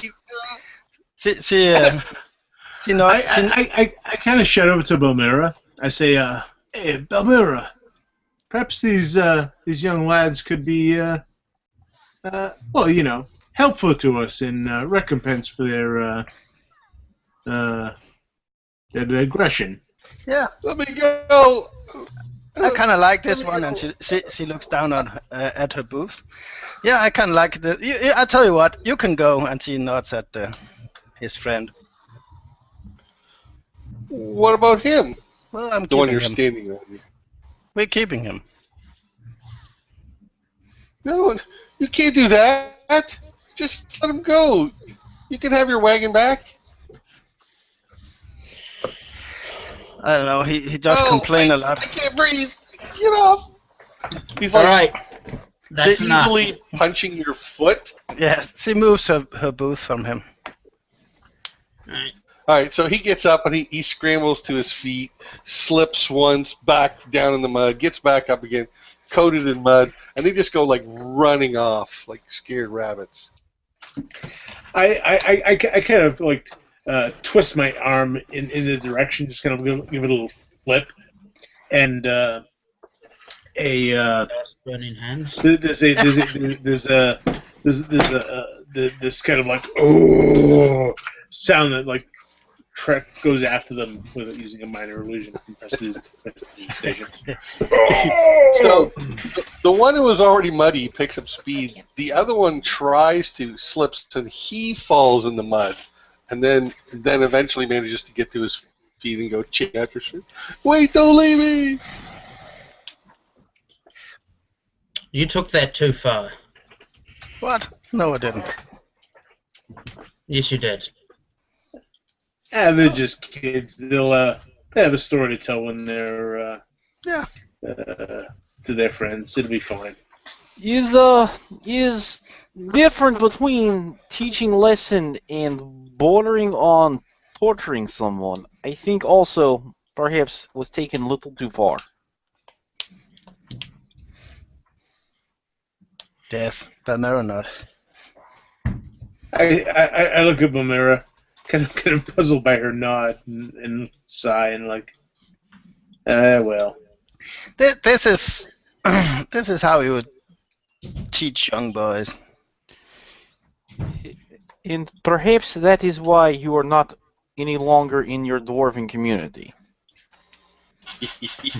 Burn. Unfortunately, this whole kingdom is a dwarven community. Well, You were kicked besides out of all the this, kingdom? is bad for branding, for reputation. If that young man is in town next time and he starts talking about you and he sees Crazy you in the witch. mud, yes. Well, I can't leave this. Well, he's down because I mean, let's face it. If you're an adventurer, half your reputation is fear, and I know that's not Yes, exactly the fear nicest thing for to hear, but beating down fearsome enemies, not little boys in mud. Come on, they weren't hurt. We didn't do anything to them. in the middle Tried of to terrify something. them like some sort of sadist. At any rate, it's time to get the wagon and goods back to town. Sure enough. All right, so you gather up the wagon. Now we still have the bodies there. So there are two bodies that you've moved to the side of the road, I believe, that were in chainmail. That's just been chewed to fuck with large bladed weapons, and you have the body of the merchant family as well. Last time, Belmira, when they were investigating, she dragged them into the wagon. Yeah. Unless the kids threw them out. Oh, okay. No, that's fine. I didn't know you did that with the guards as well. Yeah. No, she wanted to take them back, and she wanted the chainmail. So. Yep. All right. So you get back to the cabin. You load all the supplies in on the wagon, and then the wagon. You can hitch the two mules we shouldn't and have to go wagons you back. want because there were no mules there. We shouldn't have to go back to the cabin. That's why we brought Oh, right, all the my stuff bad. with Oh, us. sorry, Yeah. get the goods with you. I'm sorry, you're Yeah. correct. So you load all the goods on. Hitch You the mules attach and right.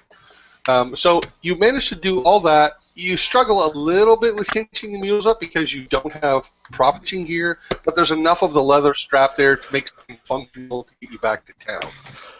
So to make this long term, you'll probably have to buy some proper reins at some point. Mm-hmm.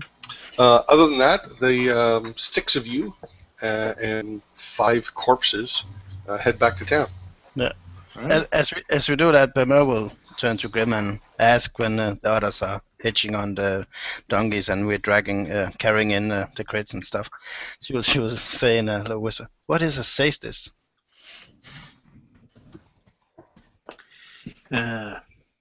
Well, it's kind of like someone like you who likes to enjoys the suffering of others.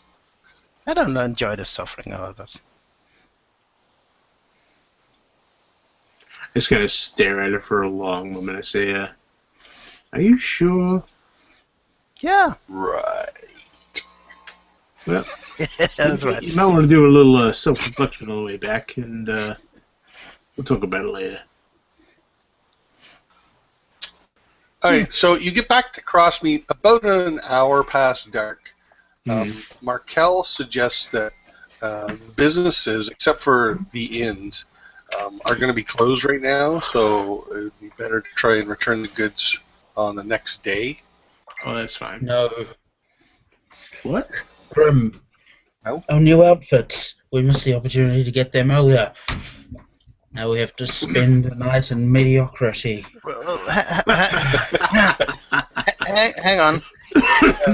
I look at our humble abode and I say, look, until we build a reputation, we're going to be spending a lot of time in mediocrity. Wouldn't it be better we did it now? So we kind of, the less people seeing this, the better it is. What? It might not be.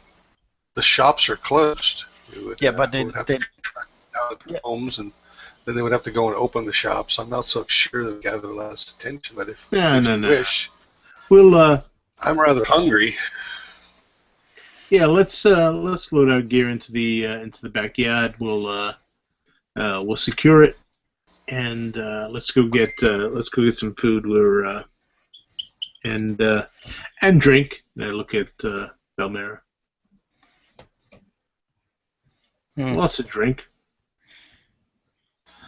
Tam nods at the mention of drink, and Markel says, "And of course, I'll pay you your wages for the day." We appreciate that. Tim and I are heading to the 3 now. You can come with us or meet us there as you wish. That sounds fine. So we'll make sure that the gear is secured in our sort of backyard, for lack of a better word. Tied up. All right. You want to put the goods inside your house? Yeah, it might be a better idea just to make sure it's secure because we can lock it up that way. So we'll put the cart and the new mules outside, and we'll move the gear, all the goods just inside the door, just stacked up so we can move it easily. And the Jawdat's donkey is there as well with the cart. So it's him, Scoot, and the mules are sort of checking each other out. Markel and Tam help you unload the gear. And then they head off to the 3, and they ask that you bring the loner mounts you were given as well. Okay. Yeah, we do. Hey, Jada, may I suggest that the donkey you have, since you haven't thought of a name for him, maybe his name could be Hody? Donkey Hody? He has a name of Scoot. There's going to be more donkeys in the future, so I like that name. Thank you for laughing over it. I appreciate that. But Mary will take the chainmail inside. She will leave the corpses in the wagon in the yard, and she will go into her room and get a clean set of clothes, and more important, a dry set of clothes, and she will bring Cards. that. She will bring that to the inn. Okay. And if it's raining outside, she will put it in a backpack or something like that to protect her. Sure. All right. So if there's anything else you want to do at your home before you head to the 3, just let me know. The only deviation I'm going to make from it is before I unhitch the mules is taking the 4 or 5 bodies down to the sextant, because I don't necessarily want rotting corpses in the back of my wagon, and nor do I think it's proper that they are just left out there. So Okay. I just have this bad feeling we're good on the first name basis with the sextant. John, we have more work for you. I have this bad feeling that people will be like, "Oh, hey, you're walking around town like, oh, Hey, Todd, it's good to see you. More bodies? 15. What's a massacre?" Yeah, it will become so common on our bills. For Venture, we'll have the normal stuff, and we will have sextant fees incorporated. No, I just have the image of like our card having all of our faces on it, just going like, and then right, yes, we take bodies to the sextant.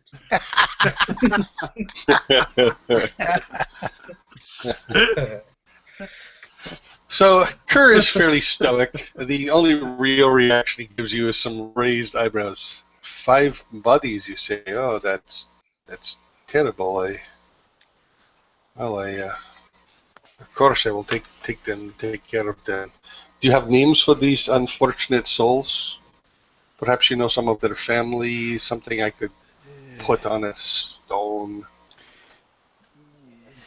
I don't think that we want them entombed yet. Just the insides out, or whatever it is you do to make them last longer. Is a merchant family from well, not here. I will do what I can. It is good of you to feel this way about the dead. Not everyone is so respectful.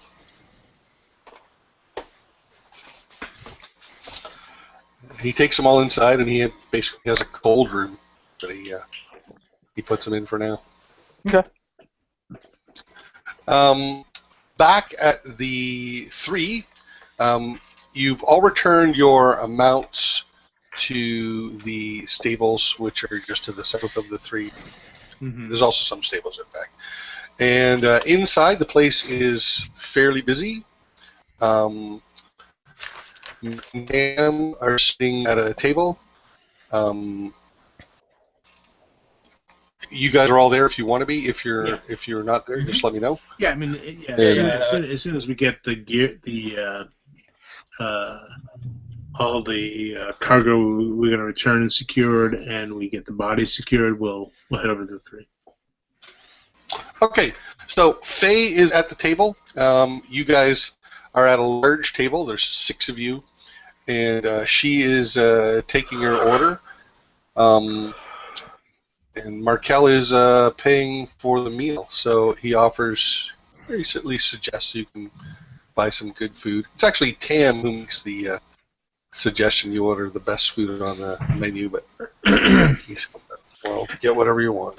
I don't know the best food necessarily, but I order the most filling food, like lots of bread and roast and the big stuff. Because what I really want to spend my money on, what I really want to spend my money on is the ale. So I asked for a nice big pitcher of ale with flagons for everyone, because that's really where the money is.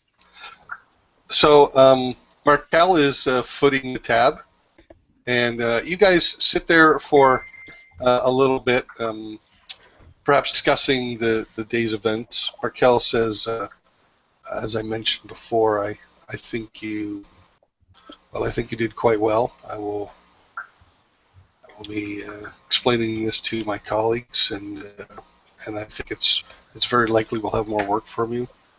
Of course, before I forget, he takes out a fairly hefty pouch of coins, and he says, "I believe 5 gold each promised for the day. You'll find more than that in there." And he slides the pouch across the table to you. There are 2 pictures of ale on the table, several flagons out. Faye is there, Gwen is there, and you're just waiting on food. So he just slides the pouch over to, maybe towards Jawdet. Okay, so Grim, how much did Levy say our outfits would cost?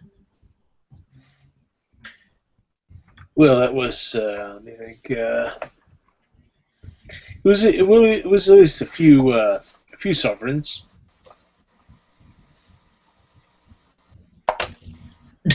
I drop whatever I'm holding when you say a few sovereigns.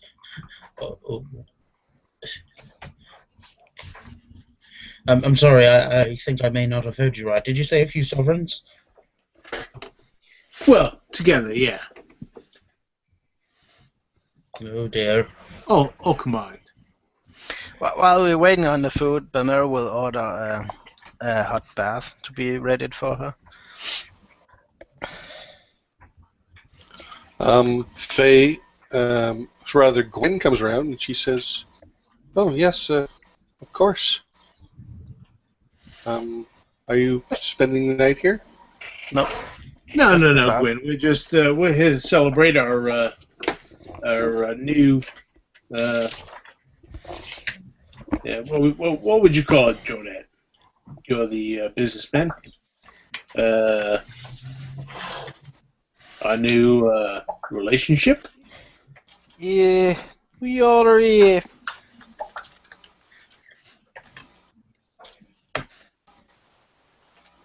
We are having drinks to commemorate some successful negotiations earlier in the day.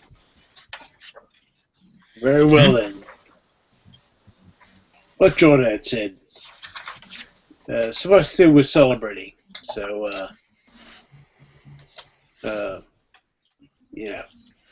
bring out the best ale and food you can if it's not too much trouble. Well, the ale's already on the table. Gwen says, "Will the rest of you be wanting hot baths as well?" No thanks, I'll be fine for now. I think we'll hold off on this time, but we'll be back soon.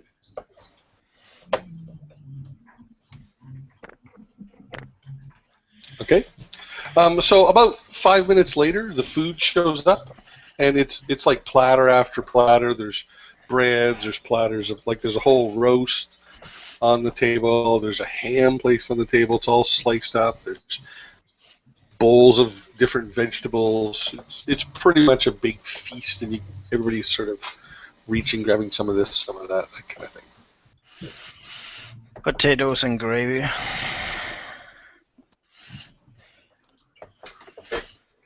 Well, Bamera takes in chewing on a lot of different meats at the same time. So how much did we get? Jawdet.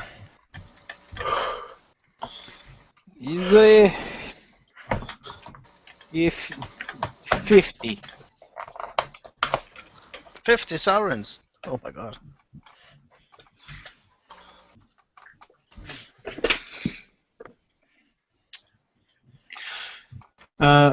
Now, just to be clear, sovereigns were gold. Oh, sovereigns are platinum. No.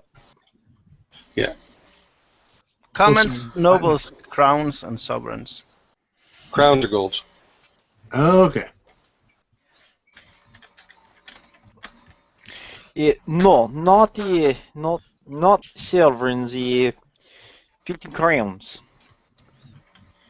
How was that divided?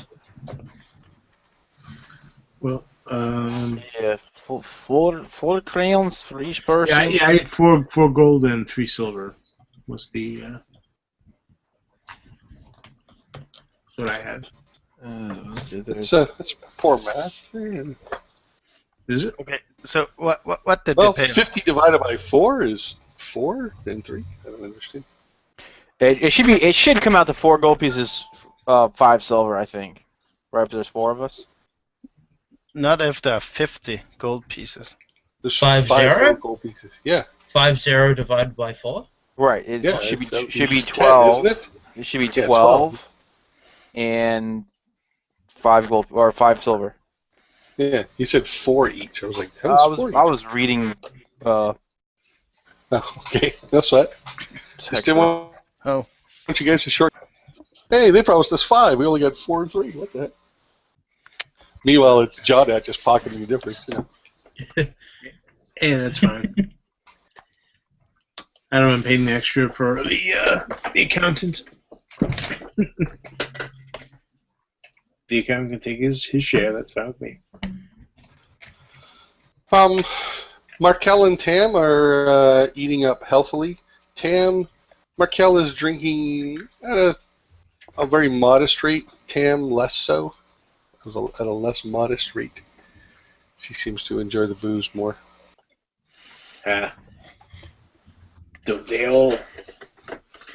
So Grim will enjoy the liquor and the food, but not. He's not going to overindulge, too much. He's certainly going to partake, but not to the point where he's lost his faculties, basically. And but he will take the opportunity to get a decent warm bath, as if one is. I mean, this is kind of the purpose of having the extra goal to to treat oneself. Of course. Okay. How much did that cost, by the way, Rob? Okay, so nothing for the food and drink. Okay, cost you 0. For if you just want a bath, there's like a common bathroom where there's like tubs, but it's a semi-public room. You know what I mean? It's not an individual room. Yeah. And you can get a hot bath there for 5 commons. Oh, piece of cake. Definitely. So Gwen comes by, tell you that your baths are ready, and then she comes over and she speaks to you directly, Jodat. She says, I've spoken to my mother, and she would be delighted to have some company for perhaps a few nights a week. She thinks, and I have to agree, it might be too tiresome on her to do it every night, but a few nights a week would be good for her, and she likes company at her house, and she doesn't like to eat alone. Oh, you got a date. Just to clarify, we are talking about all of us going over there and eating dinner. That's right. And it was something that Jodat requested in a session. 90-year-old is not hitting on a half one. That's what it sounded like. Well, we try not to judge this party. Yeah, if we tried to judge, we wouldn't be a party, really, would we? I mean, one is married to a corpse, and I mean, we are a pretty liberal bunch. You're not married yet. Yes, this sounds good. Perhaps tomorrow or night after. Yes, I don't have to work 2 nights from now. That would be fine. I will tell her. She would be delighted. Yes. Well, thank you, Gwen. It's to be perfectly honest, we've had a rough go of it since I think I speak for everyone since we all come to town, and it's nice to have some people who are hospitable, you might say. Well, I think you do good things in the town, and always talks well about you at church. Yeah. Enjoy your baths.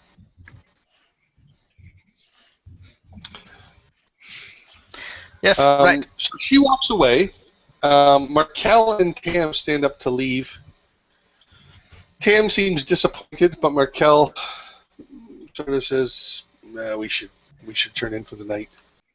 Well, Yeah, fair enough. We appreciate the meal and appreciate the income.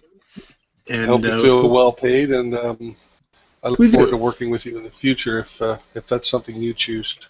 Yes, very nice. Thank you for the meal, thank you for the drinks, and thank you for the company. And she kind of have bows, have knees, and then I have a bath waiting on me, so until next time. And she goes upstairs or downstairs to the bath. Okay, so Markel and Tam to leave. The bath room is on the main floor. Below, you go below the stairs, and then there's a hallway that kind of runs towards the back underneath the stairs. It leads into a room with about a dozen tubs, about a third of which are occupied when you guys get back there. There's some towels beside each one. There's large, like the largest kind of vase you could still pour from, to fill up the tubs with water. You see a dwarf pushing a cart in that has some more hot water on it, and he's setting them off onto the floor beside some of the tubs, and he wheels it back out. Nice. So it's just me and Jordat down the main I think room now? you and John are at the table, and Valor and Grim went for a bath. Oh, yeah. Alright, so Markel and Tam leaving, I kind of ignored because I was wolfing down like the last of like the meats.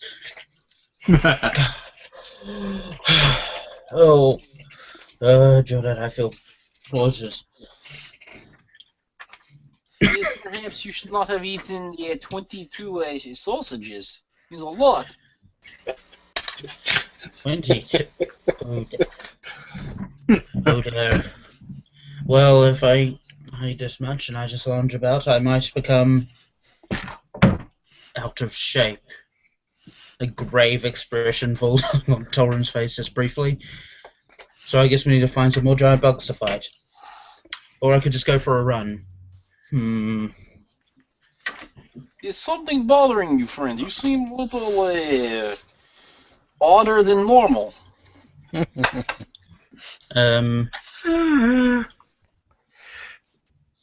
you know me well enough to establish that, I guess? No, but I have seen things, and I have heard the way you talk, and this is not that. This is something different.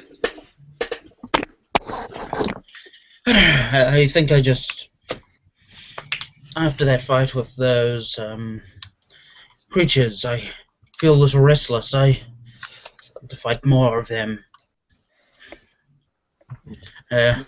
You wish to fight some more bugs. And Bamera is the sadist, yes.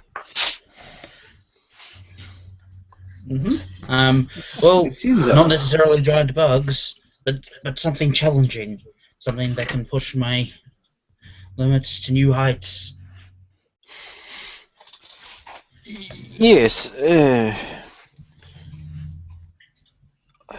I think I went through something similar when I was a young man. I understand. You have these urges, and this is natural. What do you...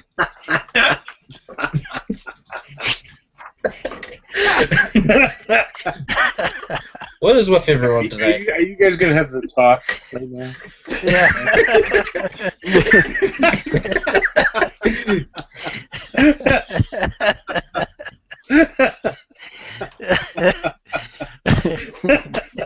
There is a time in every man's life that he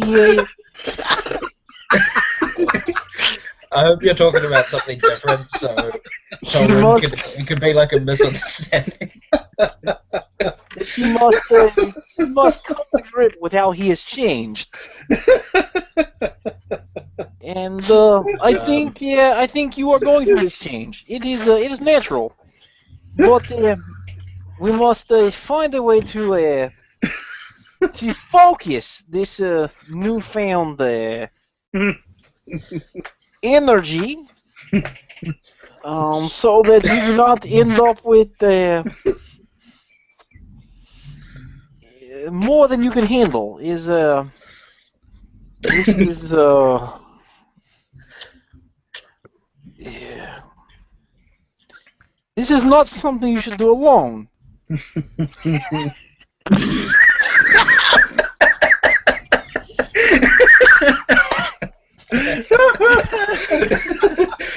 Okay.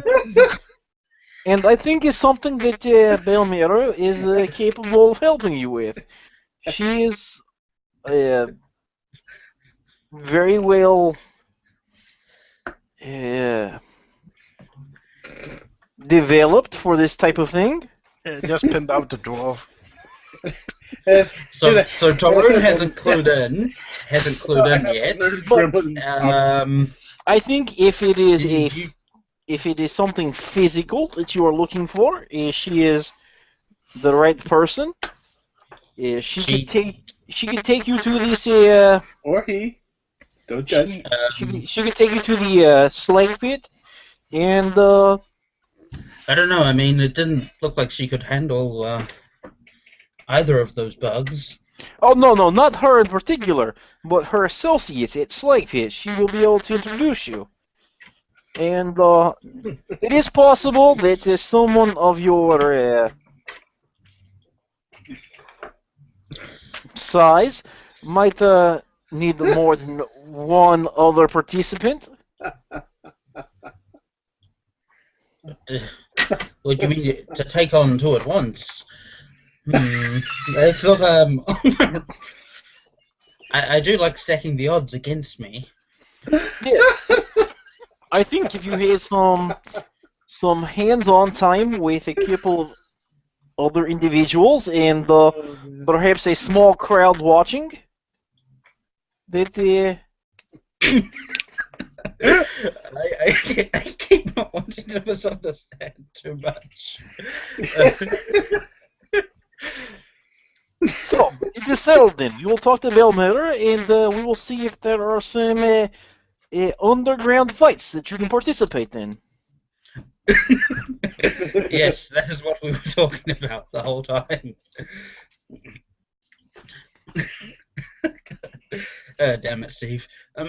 It will be good. It is a build reputation for a strong fighter, and also if you decide to do a two-person duo with Belmira, then it also gives her some sort of outlet for her murderous tendencies. Oh my. You're saying Palmera should try and murder me? I am saying that Belmira should I didn't probably think it would happen so refocus soon. her. No, she should refocus her anger and her destruction towards something else before we end up with another dead mage. I'm saying she can be your partner and fight. Both of you fight together. Oh, Yes. okay. She No, seems to I, be walking around with a big chip on shoulder. This is a good way for her to express it, I think. You could go ask her. She's in Bath. Why did you mention this to her when I come back? How long are you planning on staying at the 3 here? I look at the table. There's still got some food bits on it, and maybe some water and some wine, and about maybe this long. Well, if you see her, why don't you run that idea by her? Then you have a better way of words than I do, and you barely speak the language. Hook a brother up, will you?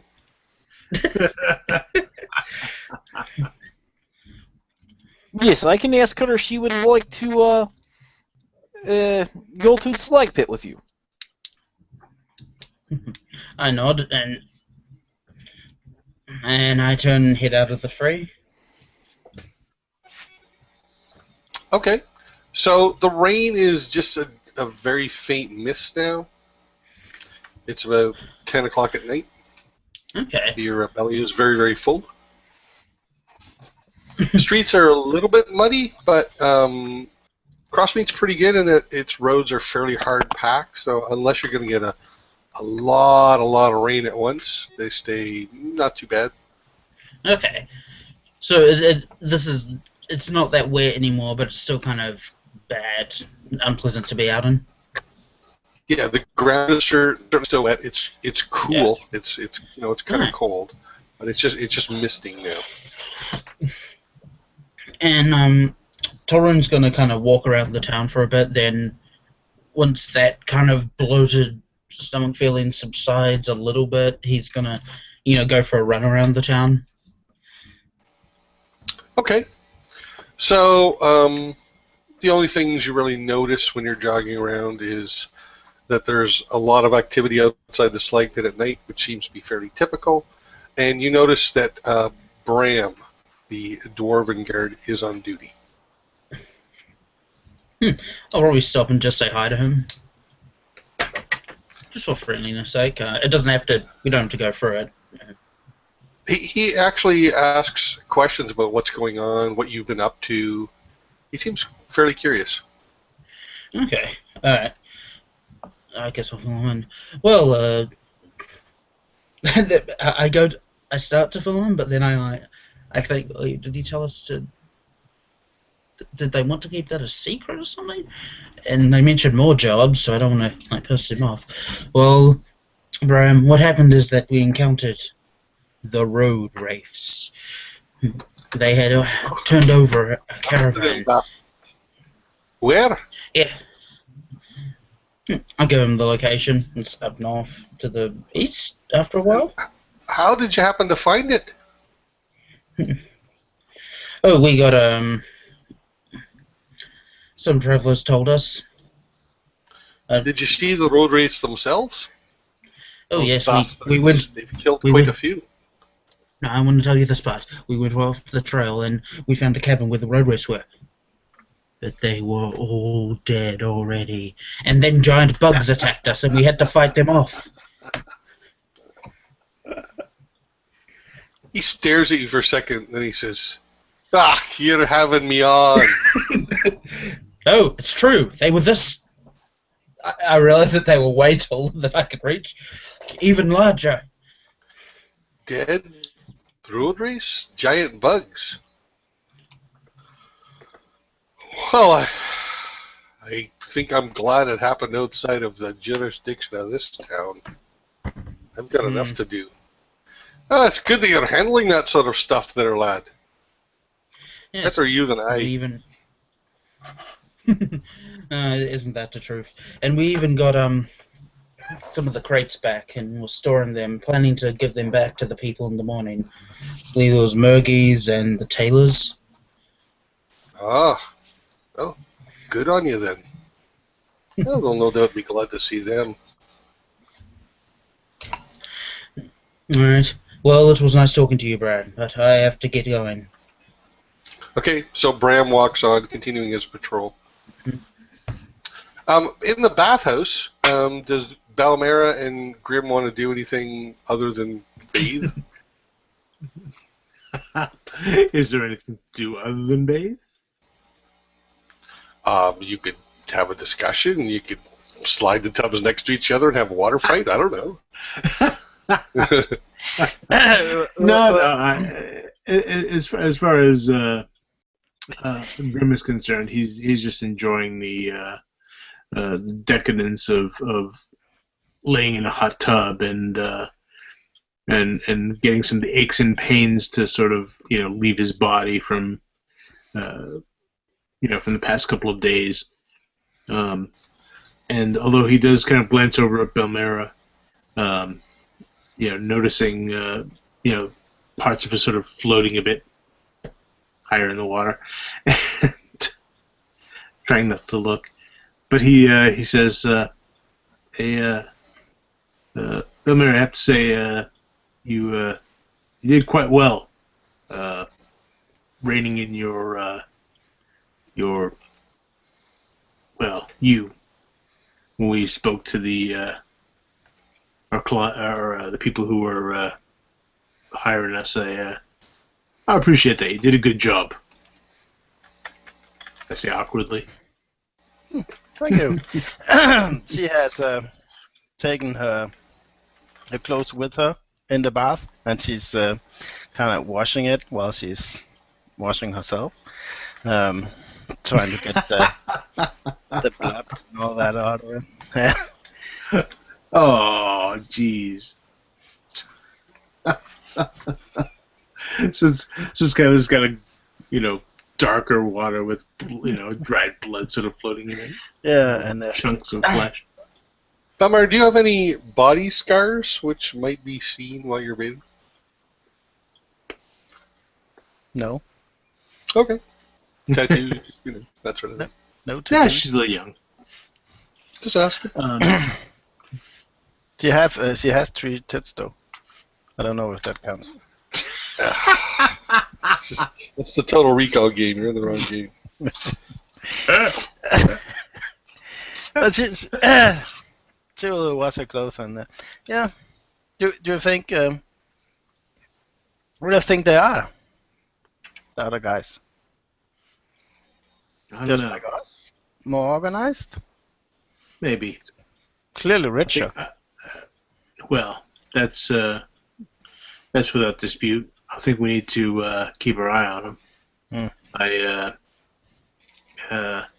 think you and I are a bit more.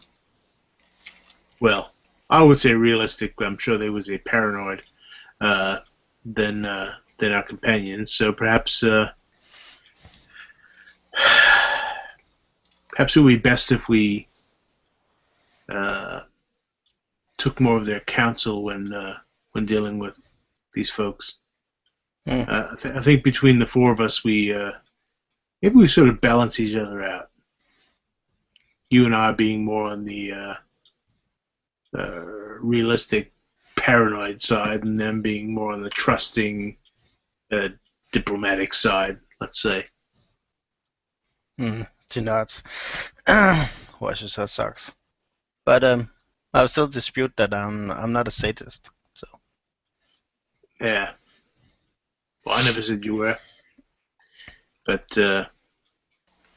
Yes, you did. Maybe we both are. You actually did say that.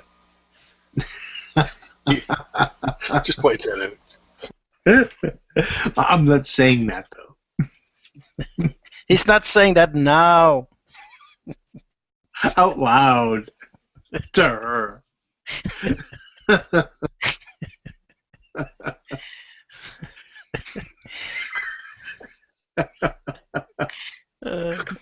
Yeah. Okay, so if there's something you guys want to accomplish this evening, No.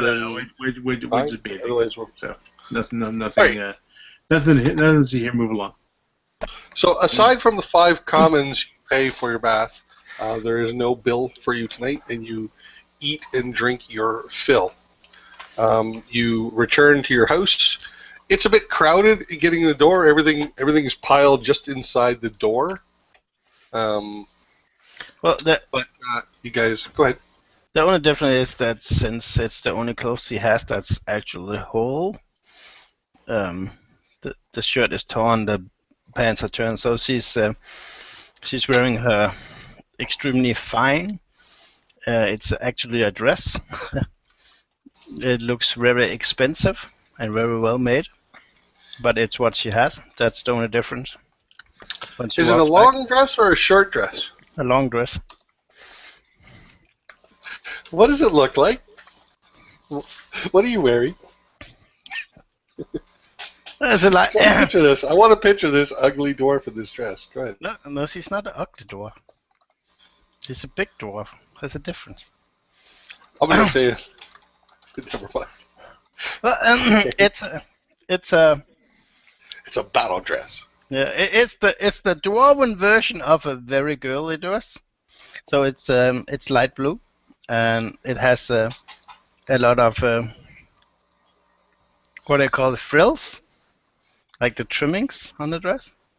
Laces. That's the word. And it looks very expensive, and it's the blue is kind of like enhanced with the fine strands of a silvery metal inside, making faint patterns that lights up if they're hit by light. Nice. Okay, and Talrun, in light of what Jodad's advice, does seeing Balmera in this dress make you feel anything? What? Wait, are we in the same place? I'm just asking. Feel any twinges or tingles or anything seeing Balmera in the dress? You need to make a wisdom save for being a teen versus being a teen. Natural 20. That's your Advantage, right? Alright, so the morning arrives, and you guys are all now level 3. So you're all well rested. Your house is kind of a mess at this point, though. I can imagine it's dripping, still puddles of water on the floor, crates, sacks.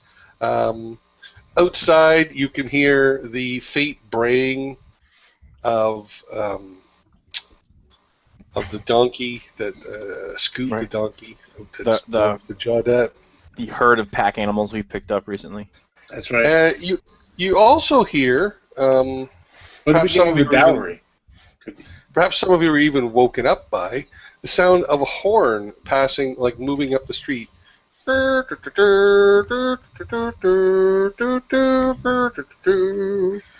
Seems like more of a. Doesn't seem like to be an alarm or an alert of any sort. Doesn't seem to be like not an urgent kind of sound or a siren kind of sound. More festive. So I just want to know, sort of, yeah. Okay. More like some pompous ass is coming through town and is announcing it. Steve's getting warm. So just tell me who's awake, what you're doing, that sort of thing. Torun got up early, as was used to, and he's preparing to take all the crates to the shops. He's just getting them ready. He hasn't taken them out yet, and he was like just eating some like rations because we don't really have food in this house, right? Well, we actually have some. You got sacks of green now, and right. I would say actually about halfway through that, Jawdat would have come out and started making like a porridge out of some of that grain, crushing it up and then put that on the cook. I can imagine Torun's about to head out with the stuff. Then you start cooking, and he just stops and sits down. Right, and then I'm gonna start that cooking, and then while he's going and organizing like crates to go, this goes to this place, this goes to this place, so on and so forth. I'm gonna go out back and feed the pack animals. Okay. The other two? Well, me, I'm just laying on some of the boxes for bed at this point, and I'm not asleep anymore. I woke up as soon as people started milling about, but not to mention the blaring horn outside. Yeah. Well, so I was just laying there, staring at the ceiling, sort of musing over recent events and deciding whether to trust these new groups of people or whether I should, kill them earnestly.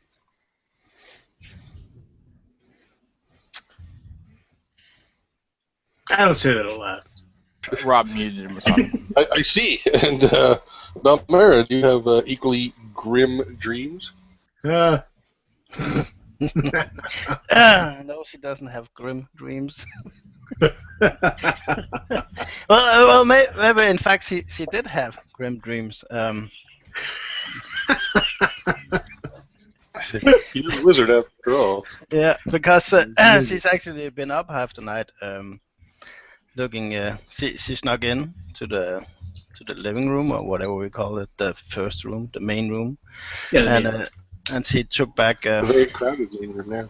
She took back Sally's book in the middle of the night. So when she heard hears the horn outside. She quickly gets up and grabs the book and runs out to the kitchen area.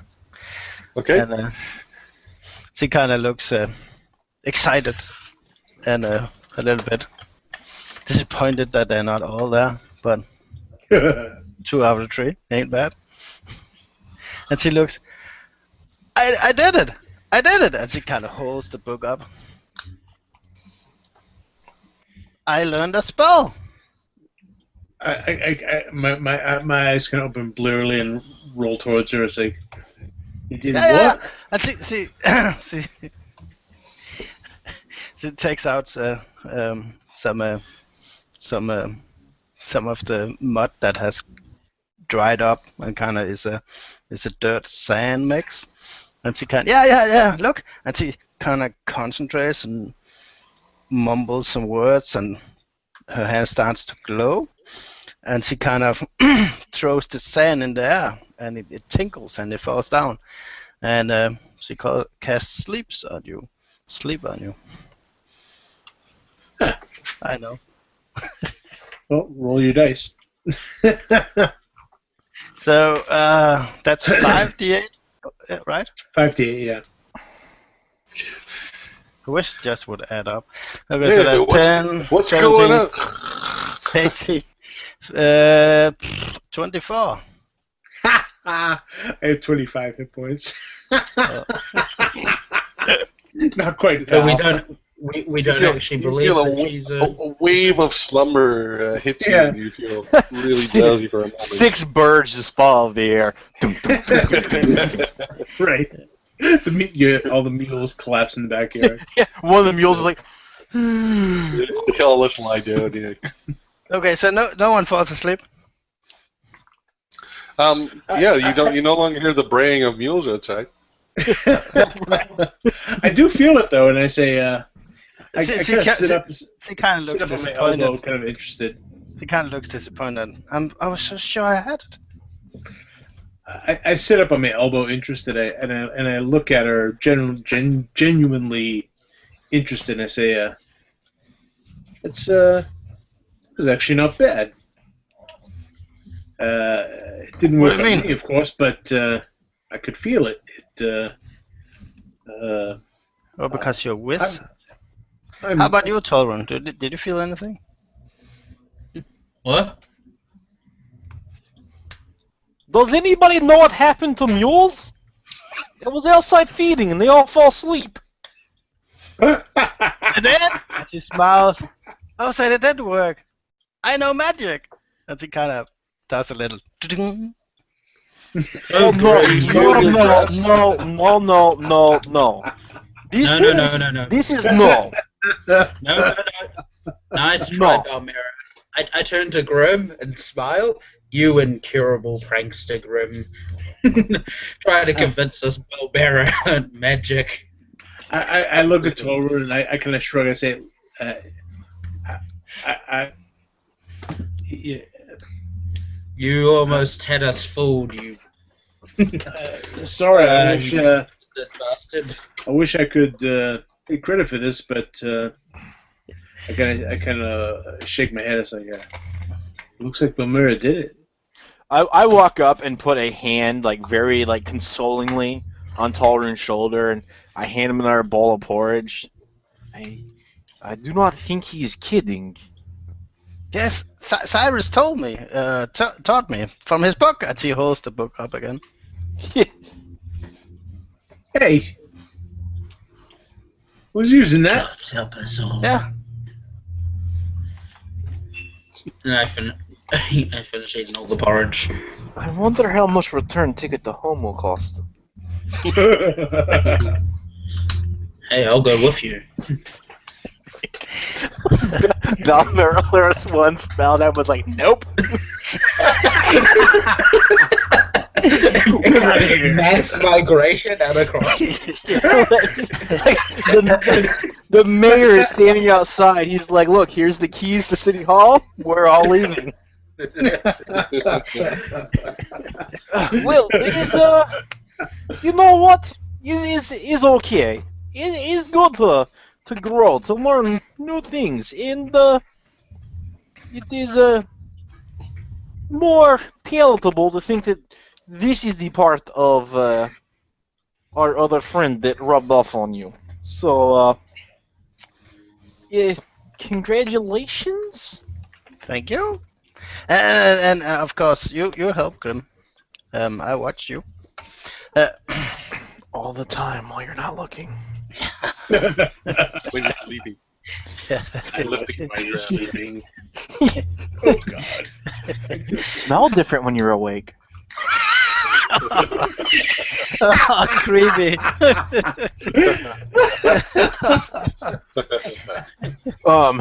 So yeah, Rob, is the horn still going on? Yeah, but it usually it fades in the distance and then it comes back. Like a really slow Doppler effect, as if it was passing by very, very slowly.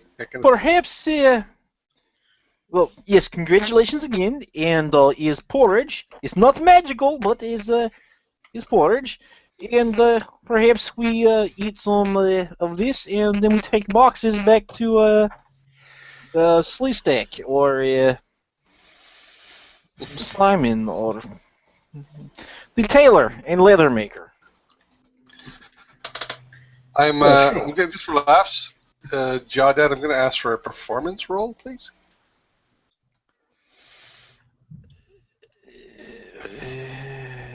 So I'll see how good your cooking is.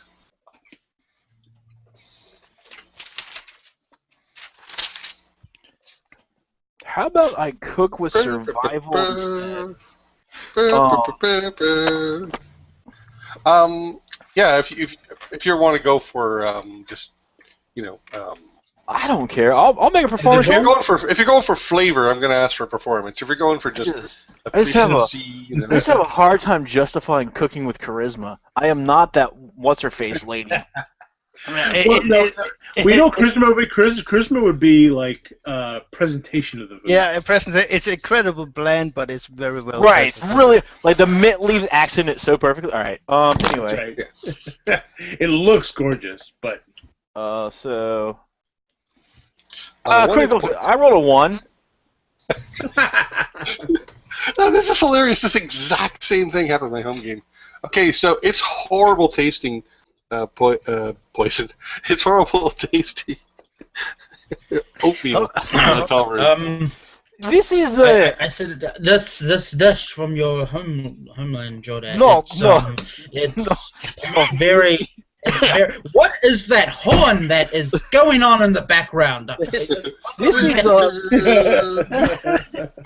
porridge. I have tasted sand that is better. I think perhaps when it got wet, it spoiled. Or I'm sorry.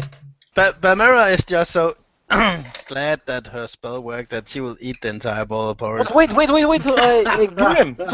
you can do that thing with the spell that makes it not taste. No, I can do that. They're jumping up and down. Me. I look terrified as I hold my bowl towards her. I read that spell and she starts to flip through the grimoire. I kind of sigh and sit back in against one of the crates and go, crumb. Well, it's cool.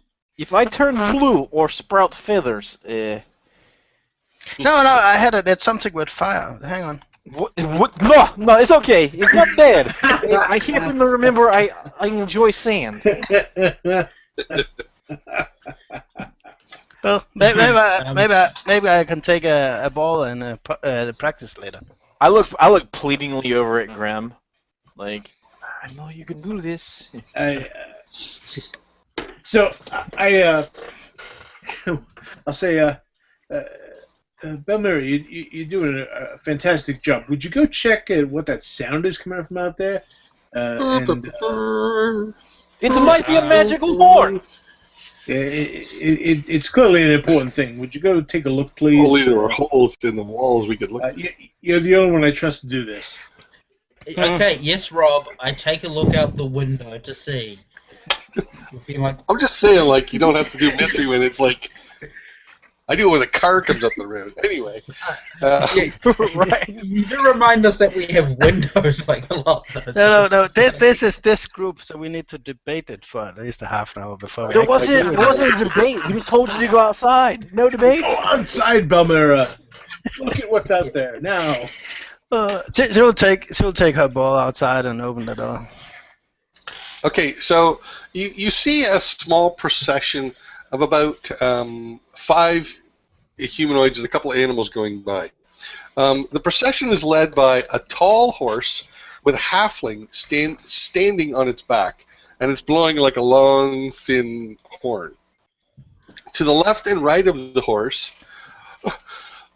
is a dwarf and a gnome, respectively, and they're both dressed colorfully.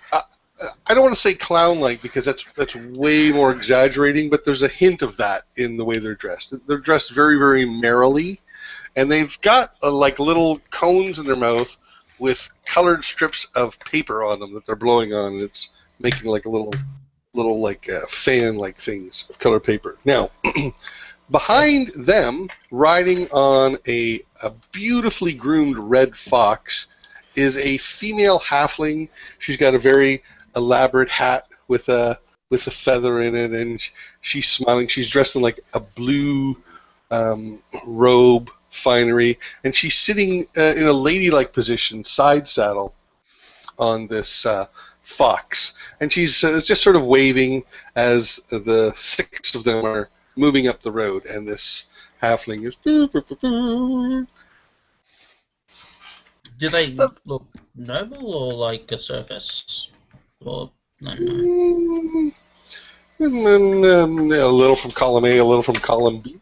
I'm guessing since it's a halfling on a fox, it's more a circus than a noble. But The halfling is standing on the horse. It's a female halfling sitting on the fox. well, but Mara will kind of lean against this whatever. She it's waves at you as she rides by. called. Well, she'll wave back while she's eating her porridge, just humming. Okay. It's not very good tasting porridge. Well, she doesn't care. She's way too heavy. Okay. So meanwhile, Meanwhile, what? inside, you wanted Balmer to leave. It worked. Yeah, so I'll just do like a quick sort of wave of my hand, and you see Jodette's porridge sort of like jump a bit, and the color sort of shifts a bit, and he just doesn't quite look at it again, and goes over to the window and just peers out. So The flavor, however, has become a lot sweeter, and it's not very subtle. It's not very sophisticated, but it's better. right. It's better than the sand flavor. Yeah, it's definitely better. Not great, but better. So, are we safe with her being able to do this? Well, it's kind of terrifying, to be perfectly honest, but she's got a knack for it. Yes, I suppose. And is good that she has found something that excites her. It's nice to see her look a little less murderous. And I turned to Talrun. But this might have put damper on plan for her being your nighttime partner.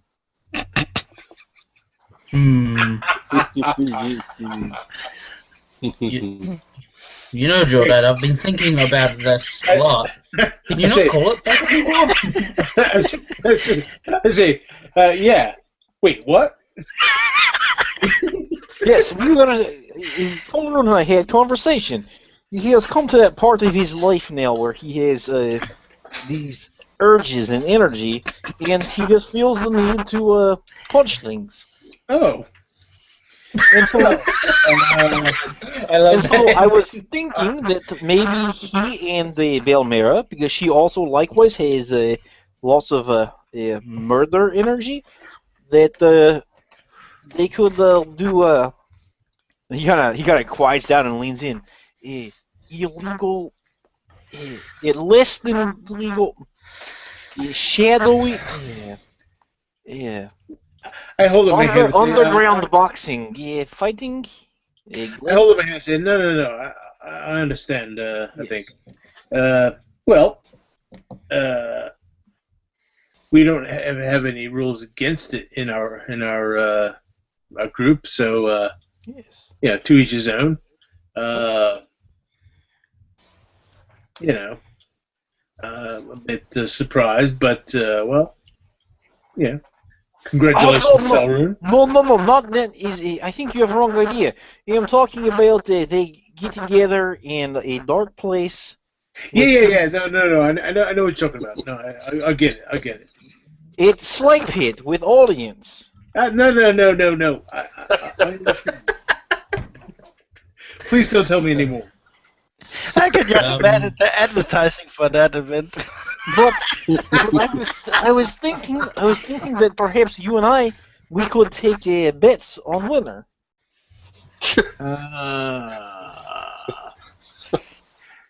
Well, not being from the south as you are, I would say my cultural differences might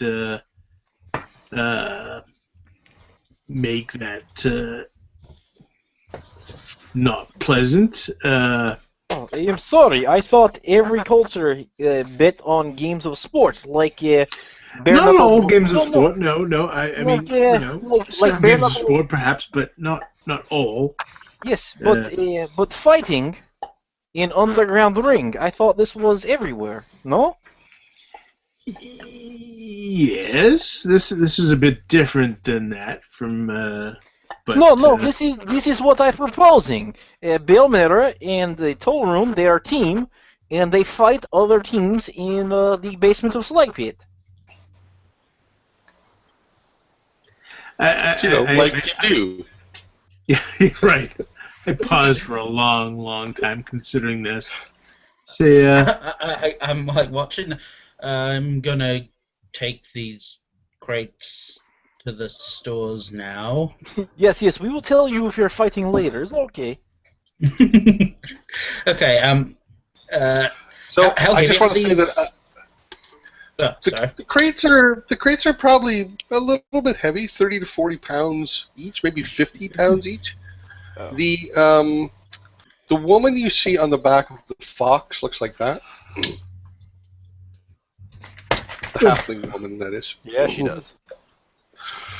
Okay, so as I said, the crates are fairly heavy, about 40 to 50 pounds each. Well, if he's starting But to empty, they probably weigh 10 or 15. I'll help you carry him outside and load him up into a wagon. well, yeah. If I see Tallrun struggling with him, I'll help. I'll help him outside. Torun, like, for a moment, like, he's like, no, I can do this, but he actually can't lift them at all. I got it. I ain't got it. He gets one end up, but I wanna go. I wanna go deliver these crates. I want some clothes. Did you investigate the noise? Oh yeah, some gnome funeral. What? Wow. you see that this procession is going, like, making loops around the block. Huh. Or an hour block? Hang on, no, I know what it is. It's, What is it? Her eyes kind of narrows. What? You heard about? Well, surely you had like traveling entertainers in where you're from, right? They go around and they entertain On people. top of the mountains? No. Well, we've had. Okay, not you then. I mean, but the rest of you, surely you know traveling. Well, sure. I've listened to musicians, bards, those sort of folk who spin stories and music. Yes. Yeah. In fact, we had circus come to town one time when I was younger and down south. Okay, I don't know that word, but okay. So I think this is it. And I saw a gnome, and you know what they say about gnomes. So watch your pockets. Gnomes are short. What else do they say about them? They are evil. good at fixing small mechanical devices. And no. They they're- also say they're- that, yes. They are evil and wicked beings, and their tiny hands will steal everything you have. If you see a gnome, I suggest cutting his hand off. On sight. Well, that escalated quickly. But that aside, I wanna go down to that fancy store where you were at last day or yesterday, and I want a hat. I want a hat like that halfling hat. Whoa. I think Grim was getting a hat like that, mate. We can't have two people with those hats. It would... Of course, you can have two people with hats. There's no hat law. Well, it's not a hat exactly like that, but I'm sure that the Kulthania could do something for you. Hmm? Yes, and when we drop off crates, we can ask if they happen to know name of merchants that were in wagons, so that the sexton he can put names on a rock. Yeah, that makes sense. So we're going. Yes. Okay, so at first it was Talrun returning the goods. Now it's everybody returning the goods. I'm just wondering. Well, yeah, because we're going out to retrieve our clothes. Right, they're gonna go retrieve their clothes. I want to find out about the names, and there's this weird person in town that I haven't seen yet. So. Okay. Jordan, did you give the leather thing to Murgy? The leather thing. The skin from that creature. Oh, the worms. Has that been delivered yet, Rob? The leather from the Kibid mine. No. The No, carrying but you did in the last session. You did go and request at the ambles the next time they brought a card up. Yep. Okay. I was wondering where that was. Talrun got his arm weights. Your clothing was scheduled to be ready last night. Bama will take her ruined clothing on, and she will go with Talrun, and if the rest will follow, she will. Oh yeah. Go.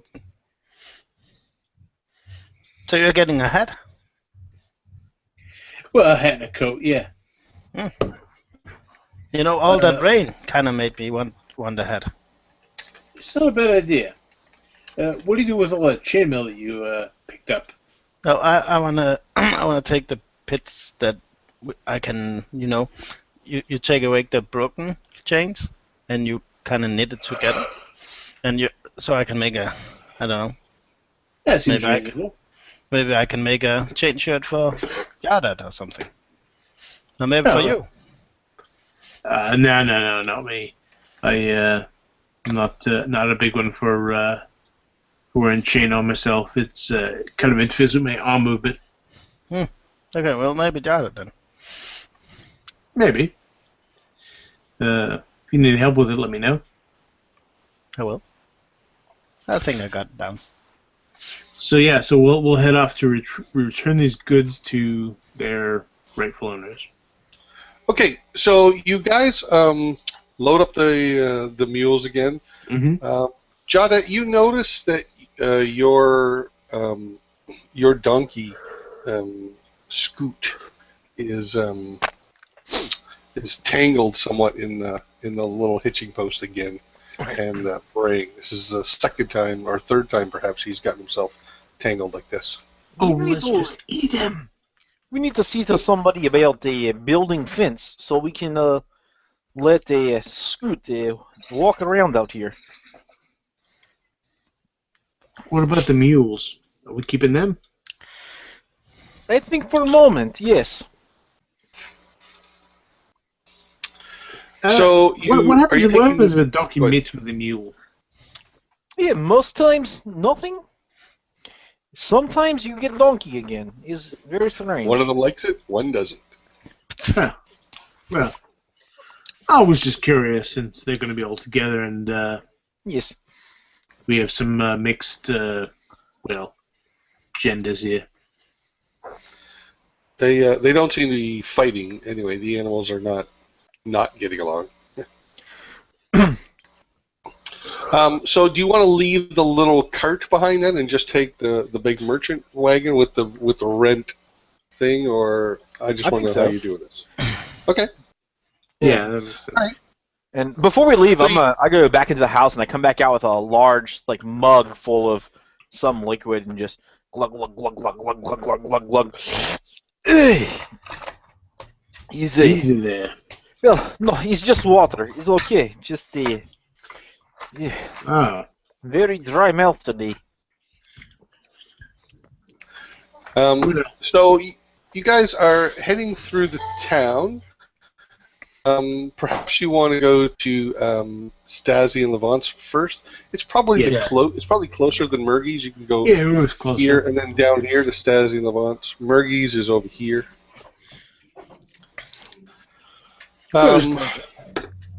Right. So you're proceeding through the town at a just a modest pace.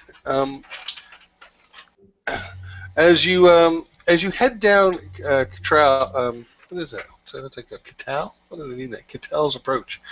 As you head down Cattal's Approach, you see this procession again of these. It's a halfling standing on the back of a tall horse, a gnome and a dwarf in sort of colorful garb to the left and right walking, and behind it this well-dressed female halfling riding upon this well-groomed red fox. And she smiles as she sees you, and the horn's going doo doo doo doo doo doo doo doo doo. Hello, hello, she says. Hello. Hello. I will keep a hand on my pouch. Yeah, well, she doesn't really come within arm reach of you. Well, gnomes are tricky. What's with She's the song? She's a halfling. She's not a gnome. Same thing. Same thing. Racist. I know, really. Wait, what is the difference? What, seriously? Of short people.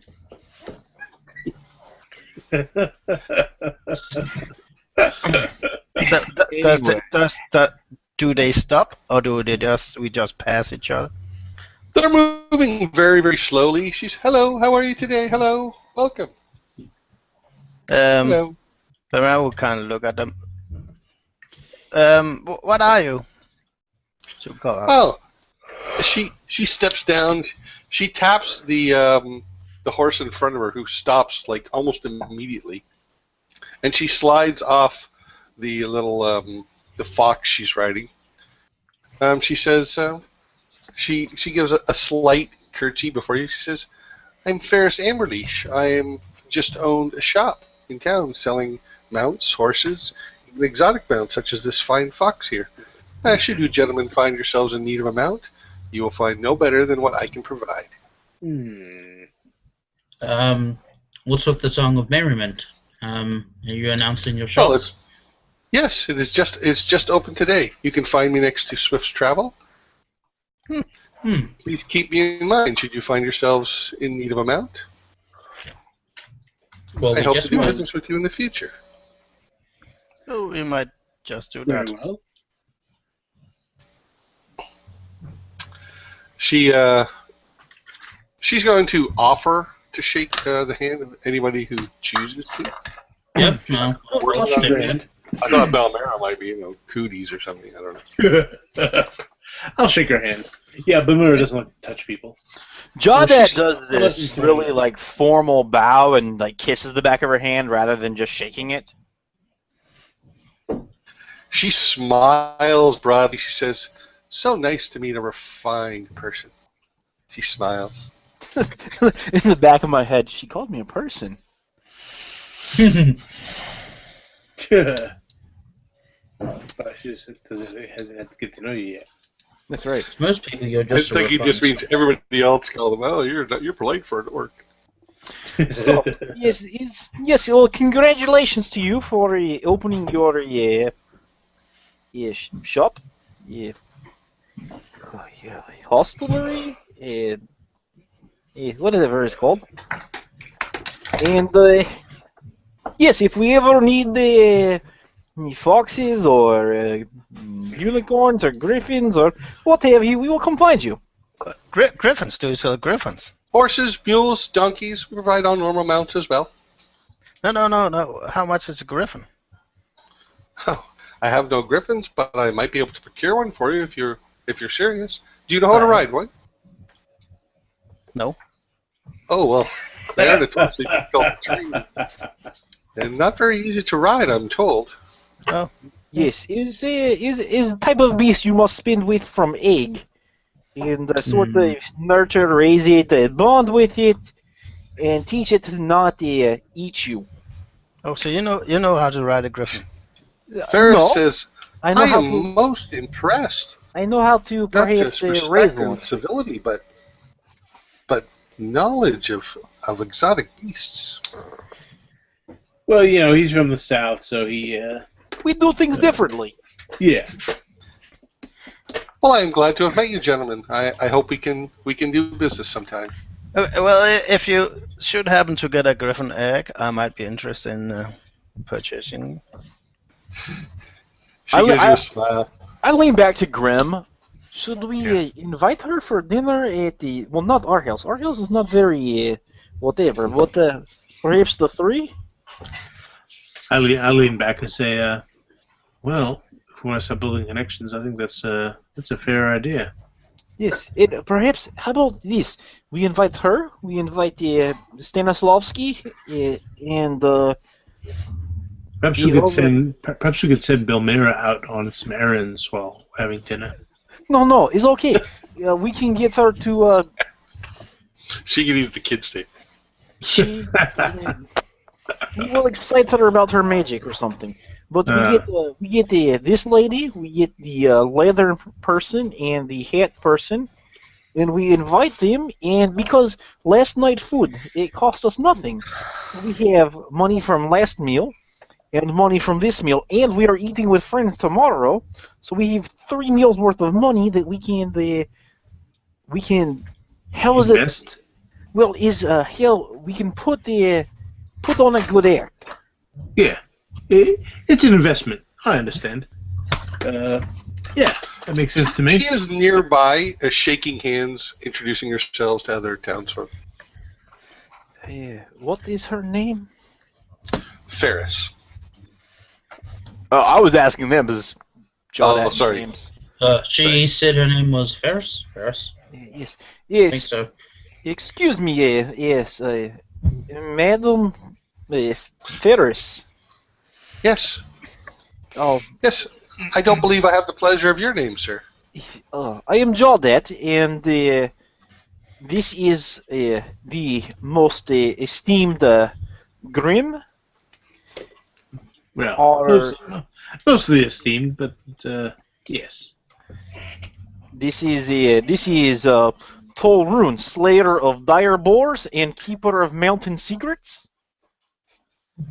I nod as I'm processing what George just said. And this right here is the Lady Belmira, a very high dwarven breed who has graced us with her world knowledge and joined us in our efforts here.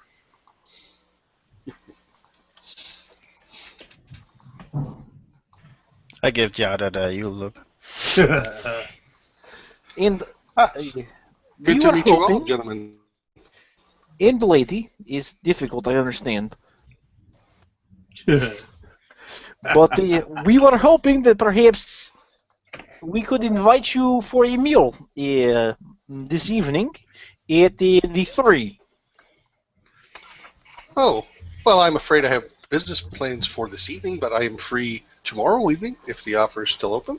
Well, tomorrow evening we are meeting with some associates of ours, locals in town. I understand. Perhaps the following evening, then. Yes, I think that would be fine. The 3 you say? I am new to town. That is the large inn in the center? It is. In fact, how about around 7 o'clock? We will send a young man to pick you up and bring you to the inn.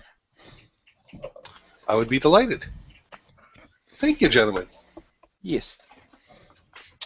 I nod, following Jonette's lead. All right, and so she says a few hellos and a few smiles, a few handshakes to some of the other townsfolk, and then she mounts back up, and this procession slowly heads up the road in the opposite direction you were traveling. And the halfling starts on the horn again. I do not know much about her character, but her money seems very good. I lean She to can procure Jonette and I say, eggs. wow. So we have a young man we can send to her? Yes, the stable boy, Ronald, I think. Is he reliable? No, I sat down on the bench next to them. I mean, it's fine, but you do know I speak common, right? But of course. And okay.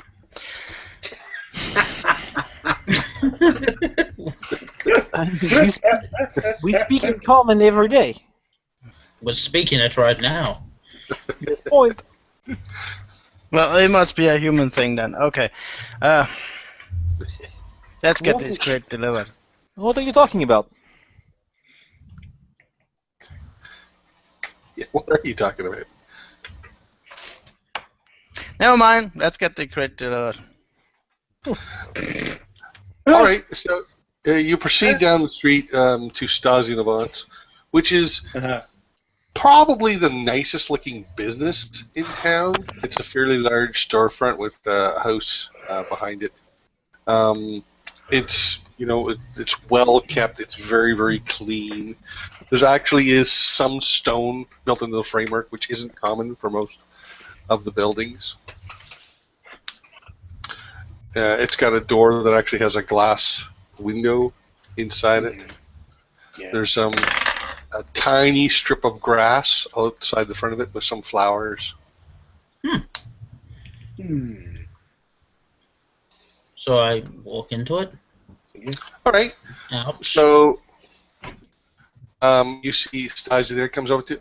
Oh, hello, friend. It is good to see you again. Yes. You are here for the leather, no doubt. Yes, I finished it yesterday. Levanti, of course. Yes, but I have some good and bad news for you. Unrelated to our purchase of that article. Oh, no bad news yet. Let it is better over tea. You want some tea? I make you some tea. Tea? Okay, how about I just give you the good news then? Does anyone else go in?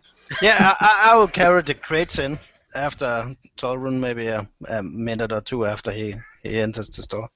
I will linger outside. Okay. You're on your own, Torun. Come on, this is what you've been training for. No, what are you doing? This is messy. Why are you bringing in here? No. Your merchant caravan was accosted by bandits, so we managed to retrieve your goods. What are you speaking of? Merchant caravan, bandits, I know nothing of this. Levant, perhaps you could come out here and talk to them. They are talking business. I will make you some tea. You want some tea? Yes, first tea. I make it myself. I make it in the back. I go get it. And he walks out of the room. Just like even while you're talking. Okay. Coming back into the room is a gentleman who's he's dressed fairly conservatively, as you can see. They're actually fairly nice clothes. He's got a bit of a business look around him, a close-shaven beard. And he says, yes, may I help you? He gives a look over at Balmera, but he keeps a stoic expression. All right. A merchant caravan coming over here to deliver you your bolts of cloth, your raw materials that you need for your business, was accosted by the road wraiths, and we managed to retrieve them back for you. I see. What is this? Is the order here? He looks at the two crates. Those were the only 2 crates that we recovered from them, and 2 other rightful owners. He steps over to a wall and he takes down a metal ruler and he slides it into the crates and he pops the lid off. Yes, this looks like my order from Gulthanor. You say you found this on the road? We found a wrecked caravan on the road. We had to go travel a bit off the beaten path to find the bandits, but we managed to take care of them and bring back your stuff. Well, I'm grateful. I'd already sent the money on to the supplier. How great. I'm glad. I'm glad that you could you delivered this to us. Well, thank you very much. We're nice that way. Stasi comes back out.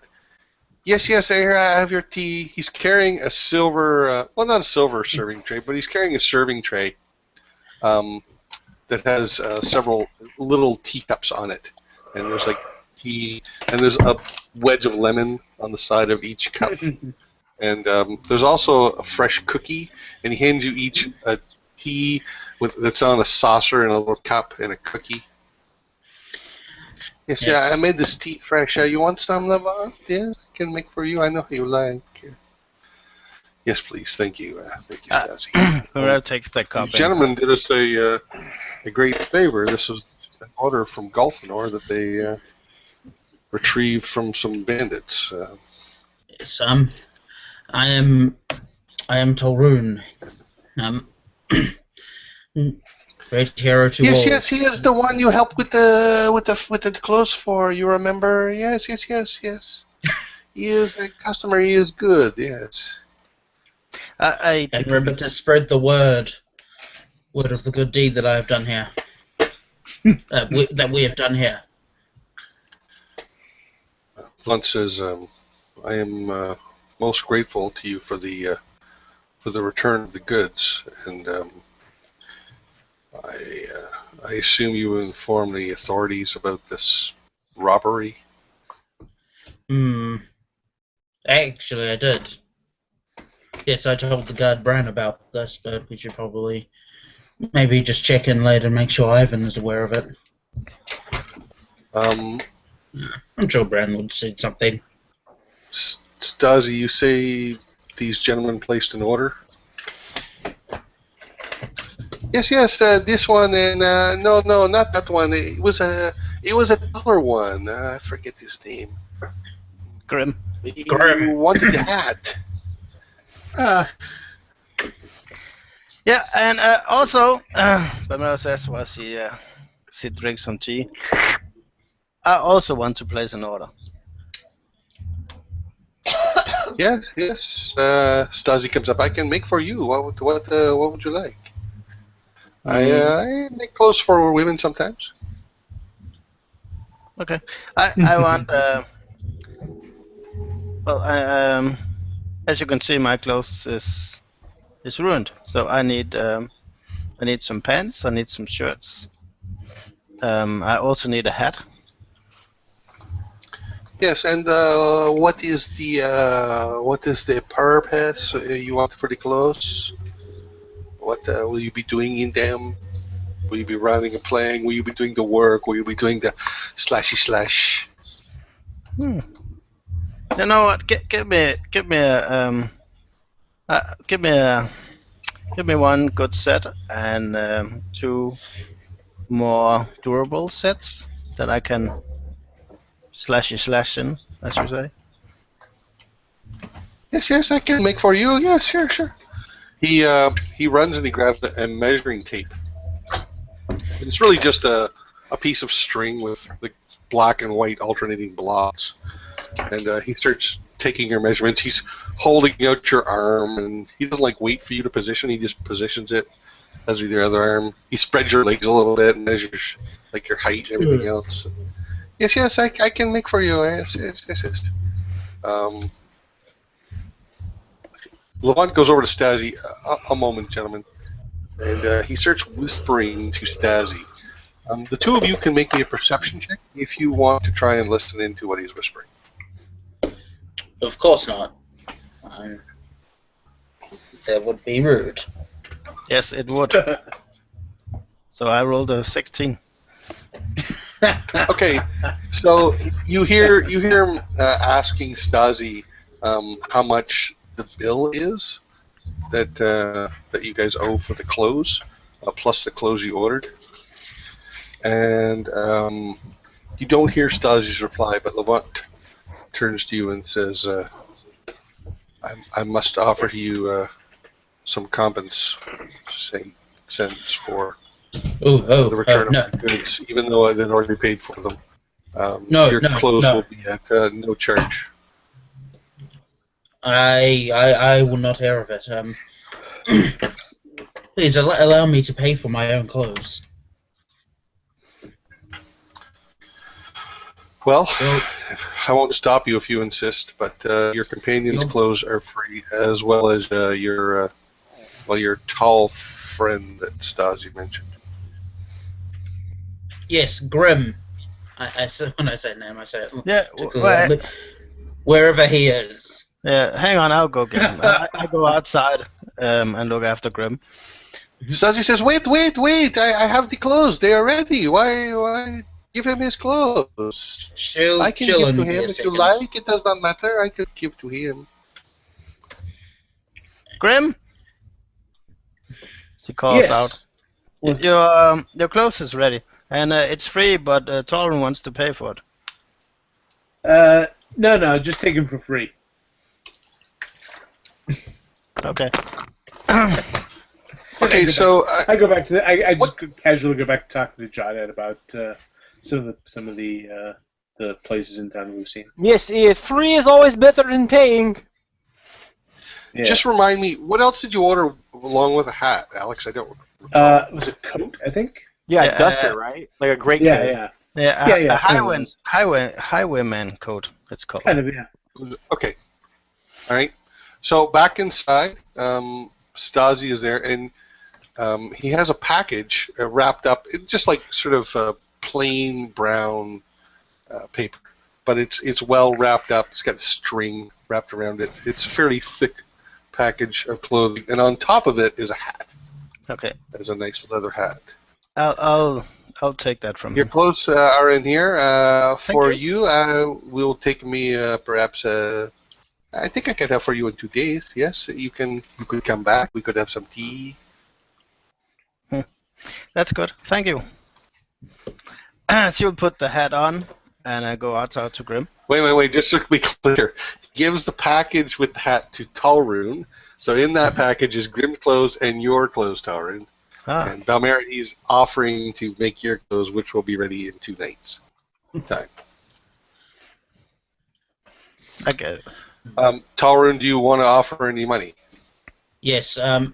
What was the original bill? For my well, clothing? the original bill was just for your clothing would have been 9 gold.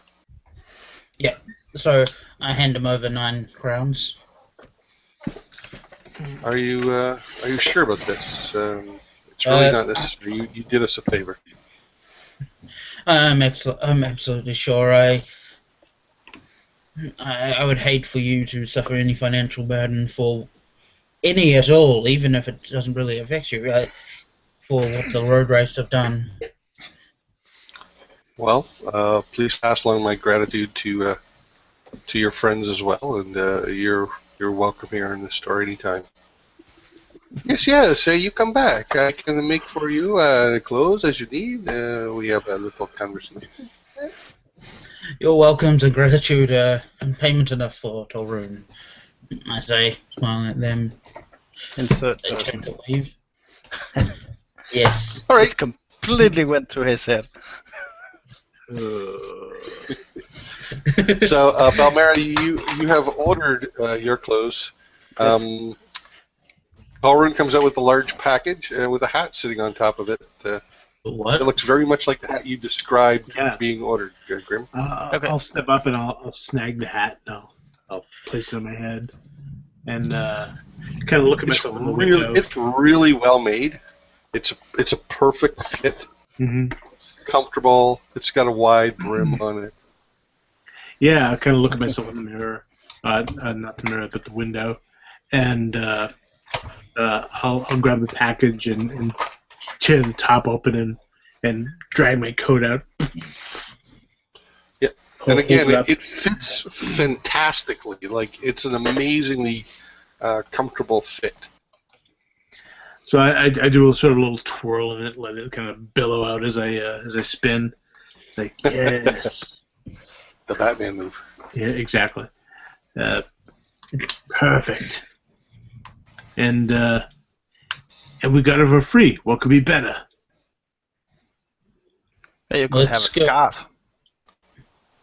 Yeah, maybe when winter comes, we'll upgrade. But for now, I think we'll be fine. So all items went here. Is both things? No, there's the leather workers, Murgies. He must deliver the final 2 crates. Yes. Well, good luck with that. I'm gonna head up to the 3 and show off my new coat. Okay, Talrun, the clothes you ordered are in there. Mm-hmm. You also see, let me just see where. You also see to the north, back the way you came, you see Surya, the person you chatted with 5 days ago that had the symbol similar to yours. Has it been 5 days? It has been. It is now the 20th. Yeah. I thought it was 4. I thought it had been 4. It's now the 20th. Old friend. Drawdad, can I trust you to deliver the crates to Murgies? And perhaps you can arrange that deal with that creature's skin that you wanted to do with it? Or at least find that? Yes, I can take this leather to Maxwell's house. It's not even close. You're not even trying, Jordan. It's Murgies. Yes, I know. It's Murgy. Yes, I take leather to Murgy's house. I just want to know who's going where. So, Talrun, you're going to talk to Syria. Jawdat and Balmera are going to Murgy's, and Grim's going to the 3. Do I have that right? Balmera wants to go to the 3. Yeah, I'm just going to the 3 to show off my coat and hat. So. Okay. Now, if Torun disappears, you will stay with the crates and go with Jada to deliver them. Okay, so let's say you head out to Murgy's, which is a little ways across town. When you, so you're crossing town. Meanwhile, Talrun is going to be talking to Surya. So Surya, as you recall, is a male about 20-ish. He's wearing like a deep robe sort of thing, but he's lightly clothed. He's not bulkily clothed. And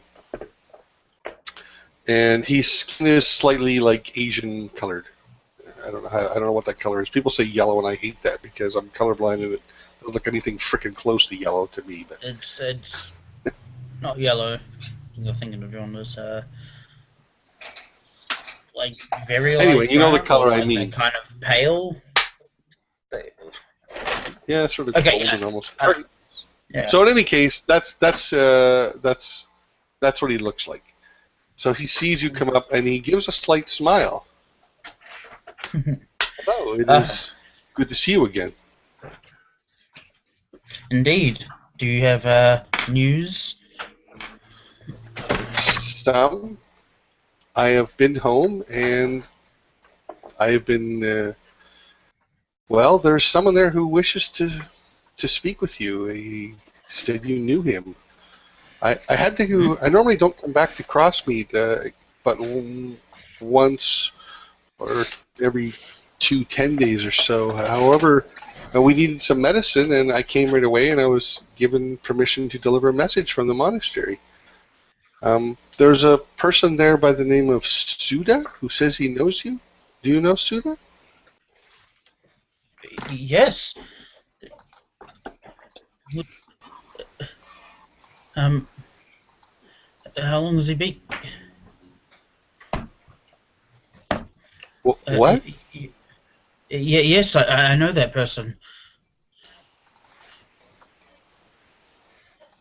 He wants to speak with you. He wasn't able to make the trip this time, but he hopes to soon, and he said he'd like to meet with you and to speak with you. So,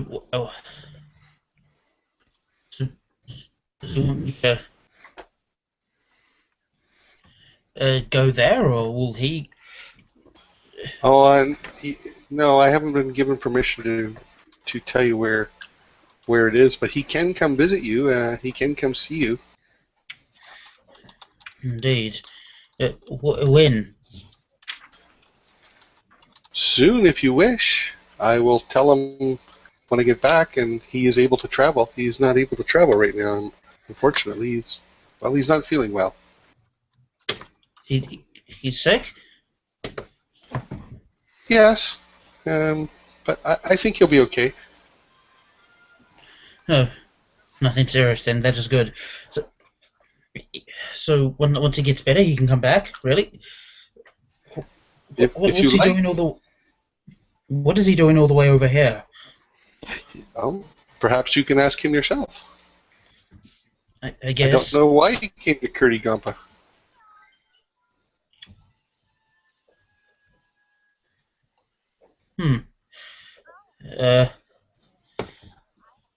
Yes, well, neither do I, hence the curiosity. I guess he can explain to me in due time. Not that he owes me an explanation or anything, just... How do you know him? He's the one who taught me. Ah, I see. He does seem very skilled. Oh well, I will certainly pass a message along. I'm sure he'll be happy to see you. I will tell him as soon as I get home. Thanks, Yusira. Thank you. It has been nice speaking to you. And likewise. Perhaps someday you'll be allowed to see the monastery for yourself. Perhaps. I think I would like that. He gives you a smile, and he moves off. And I'm left there, like, kind of bewildered a little bit. Wow.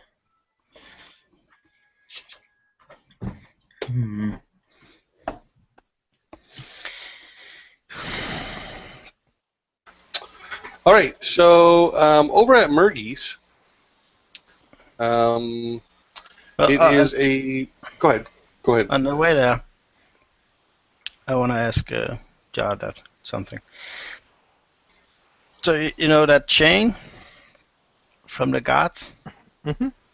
I might be able to make like a shirt out of that.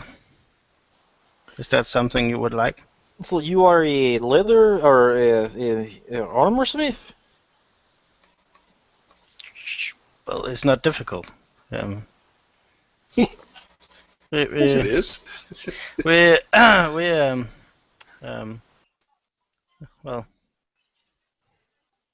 we learned that in an early age, back from where I'm from. So, if you wanted it, I could take the bits and I could remove all the broken chains, and I could rivet them together. This is very kind of you to offer, but I think perhaps we should leave it for the armor person in town, and not because I doubt your ability, but I think with your newfound abilities, you should spend more time uh, practicing magic and less time having to worry about my armor. But he takes money for it. I mean, This is true, and no, yes, sure. If it's something you wish to do, then okay. well, Torwin doesn't seem to.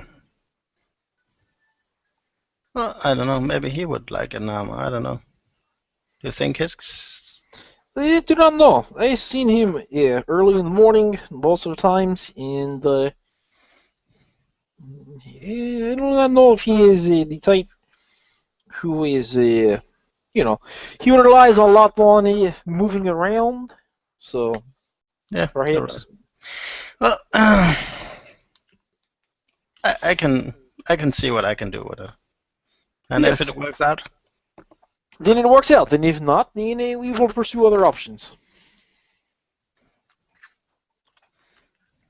But let's just go get rid of this leather.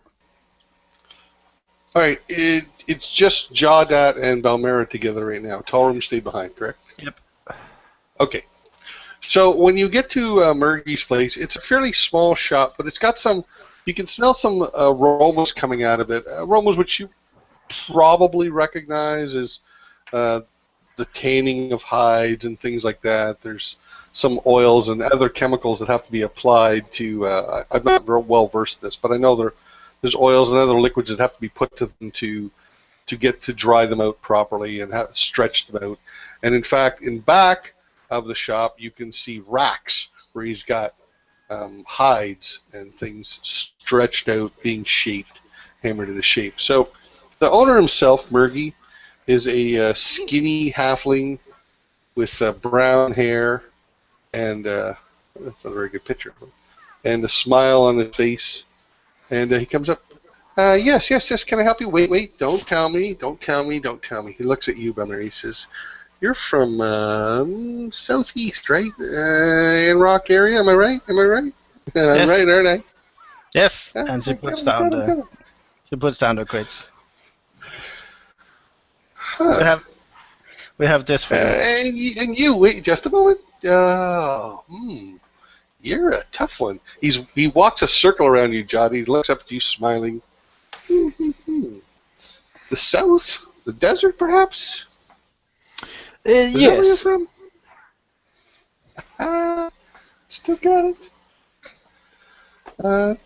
These crates. Where did you get my crates? They were, well, we came across them,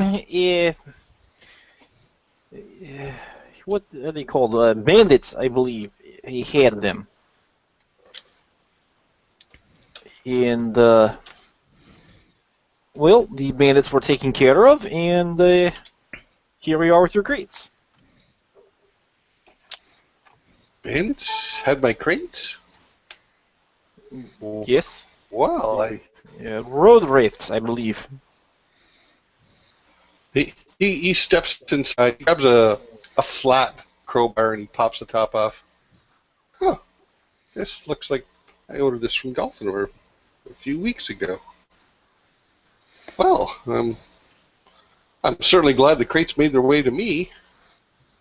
Well, surely I can offer you gentlemen something for returning them to me. Well, what do you think would be fair? Perhaps you need some leathers? He tugs at your pants there, John. Those look a little bit worn. I think you could do better. Well, yes, we will be requiring some leather.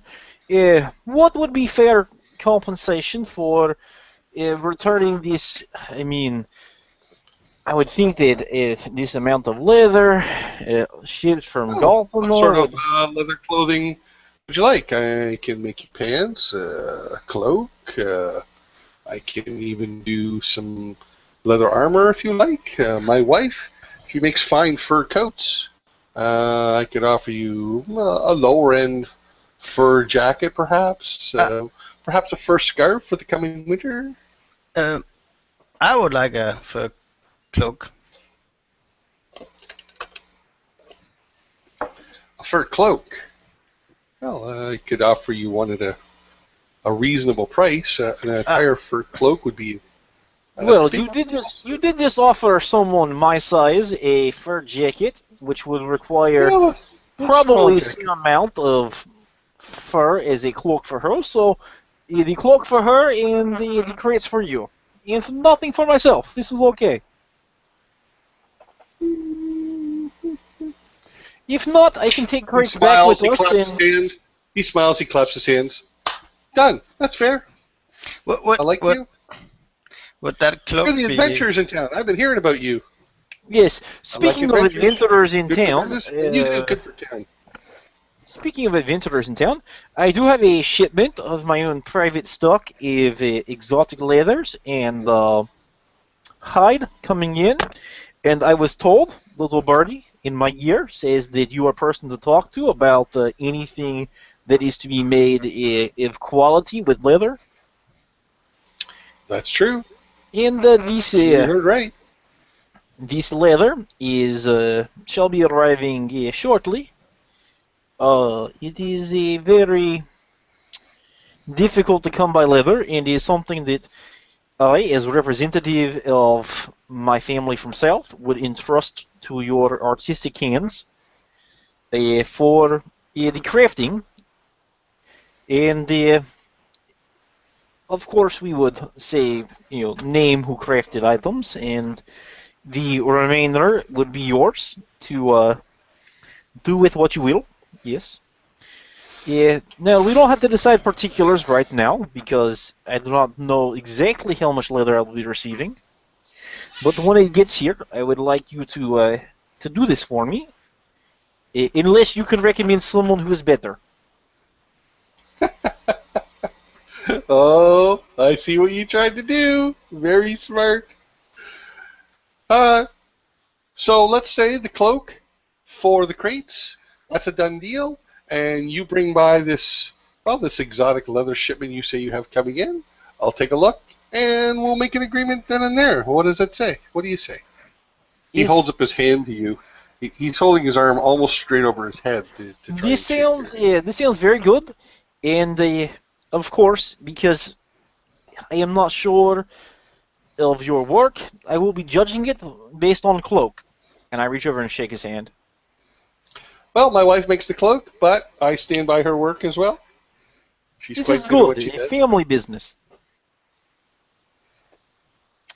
Yeah, so you shake his little tiny hand. Now, something else, less business, more social. Yes, not tonight, not next night, but night after. We, Belmira, myself, and the others of our group would invite you and your wife to join us for dinner at the 3. No. Well, that's awful friendly of you. I can't think of a reason to say no. I would be happy to. Wonderful. We will be dining around 7:30. I will see you there. Oh, it's good to meet you, sir. I'm glad I met you.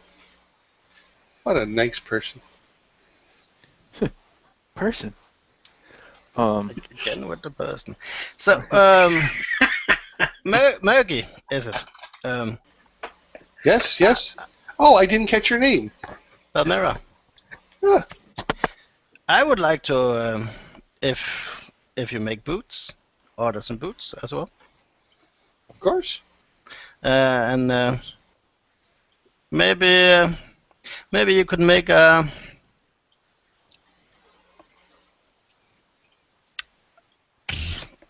I completely forgot the word. What is called the inside of a jacket? Lining? Yeah. Maybe you couldn't make a lining for my jacket here, with some hidden pockets, some slings and stuff to have small tools in, small pockets. If you want it made of leather, which I think is a little odd for inner lining, I'm not a clothes guy, then Murgy's your man. If you want it made of cloth, then Stasi Levant is who you want. Well, I'm guessing that because if it has to hold like small picks and knives and stuff, leather might be more durable. Plus, you might be able to get Murgy to set it up as a reversible coat at that point. Ooh. It's fine. So you just want like some lining attached to a coat then? Yeah, so she can have like secret pockets, hidden pockets inside her coat. And when she gets a thief tool, she can have the tools inside, slide into a sheath. Well, certainly. Bring me the coat, and I'd be happy to do that for you. Okay, I'll take the coat off and give it to him. Okay, so he pops into his shop, and he comes back outside, and again, there's a whiff of not pleasant chemicals, tanning fluids and stuff like that covering the place, which Murgy seems to be immune to. He has a piece of wood that's been reinforced with leather strips on the outside, and he takes a measure of your feet for shoes, or boots rather. You said boots, right? Yeah. And he takes your jacket and he says, "Give me a day or two, I can get this done for you." Okay. Also, if you can make an inside sheet for a small knife in one of the boots, that would be nice too. I can do that. That's wonderful. The boots might take a little bit longer, but That's okay. okay. So you're a little bit cold now without your jacket, but other than that, you're okay. Yeah. All right, and Talrun, after you finish with Syria, are you headed home or to the 3, or where are you going next? Well, I wasn't told. No one said, "Hey, I'm going to the 3," right? I don't know. I don't think so. So. No, well, yeah, he did say he was going down to show off. I think Grim did say he was going to the 3. I said I was going to the 3, yeah. Yes. Okay, in which case, yeah, I would head to the 3. Okay, so on your way to the 3, you see a dwarf standing outside your house. He's balding. He's wearing a jacket in this picture. You recognize him as Holt, the senior dwarf that you guys rescued from the kobolds. Oh, that's okay. Oh, hello, Holt.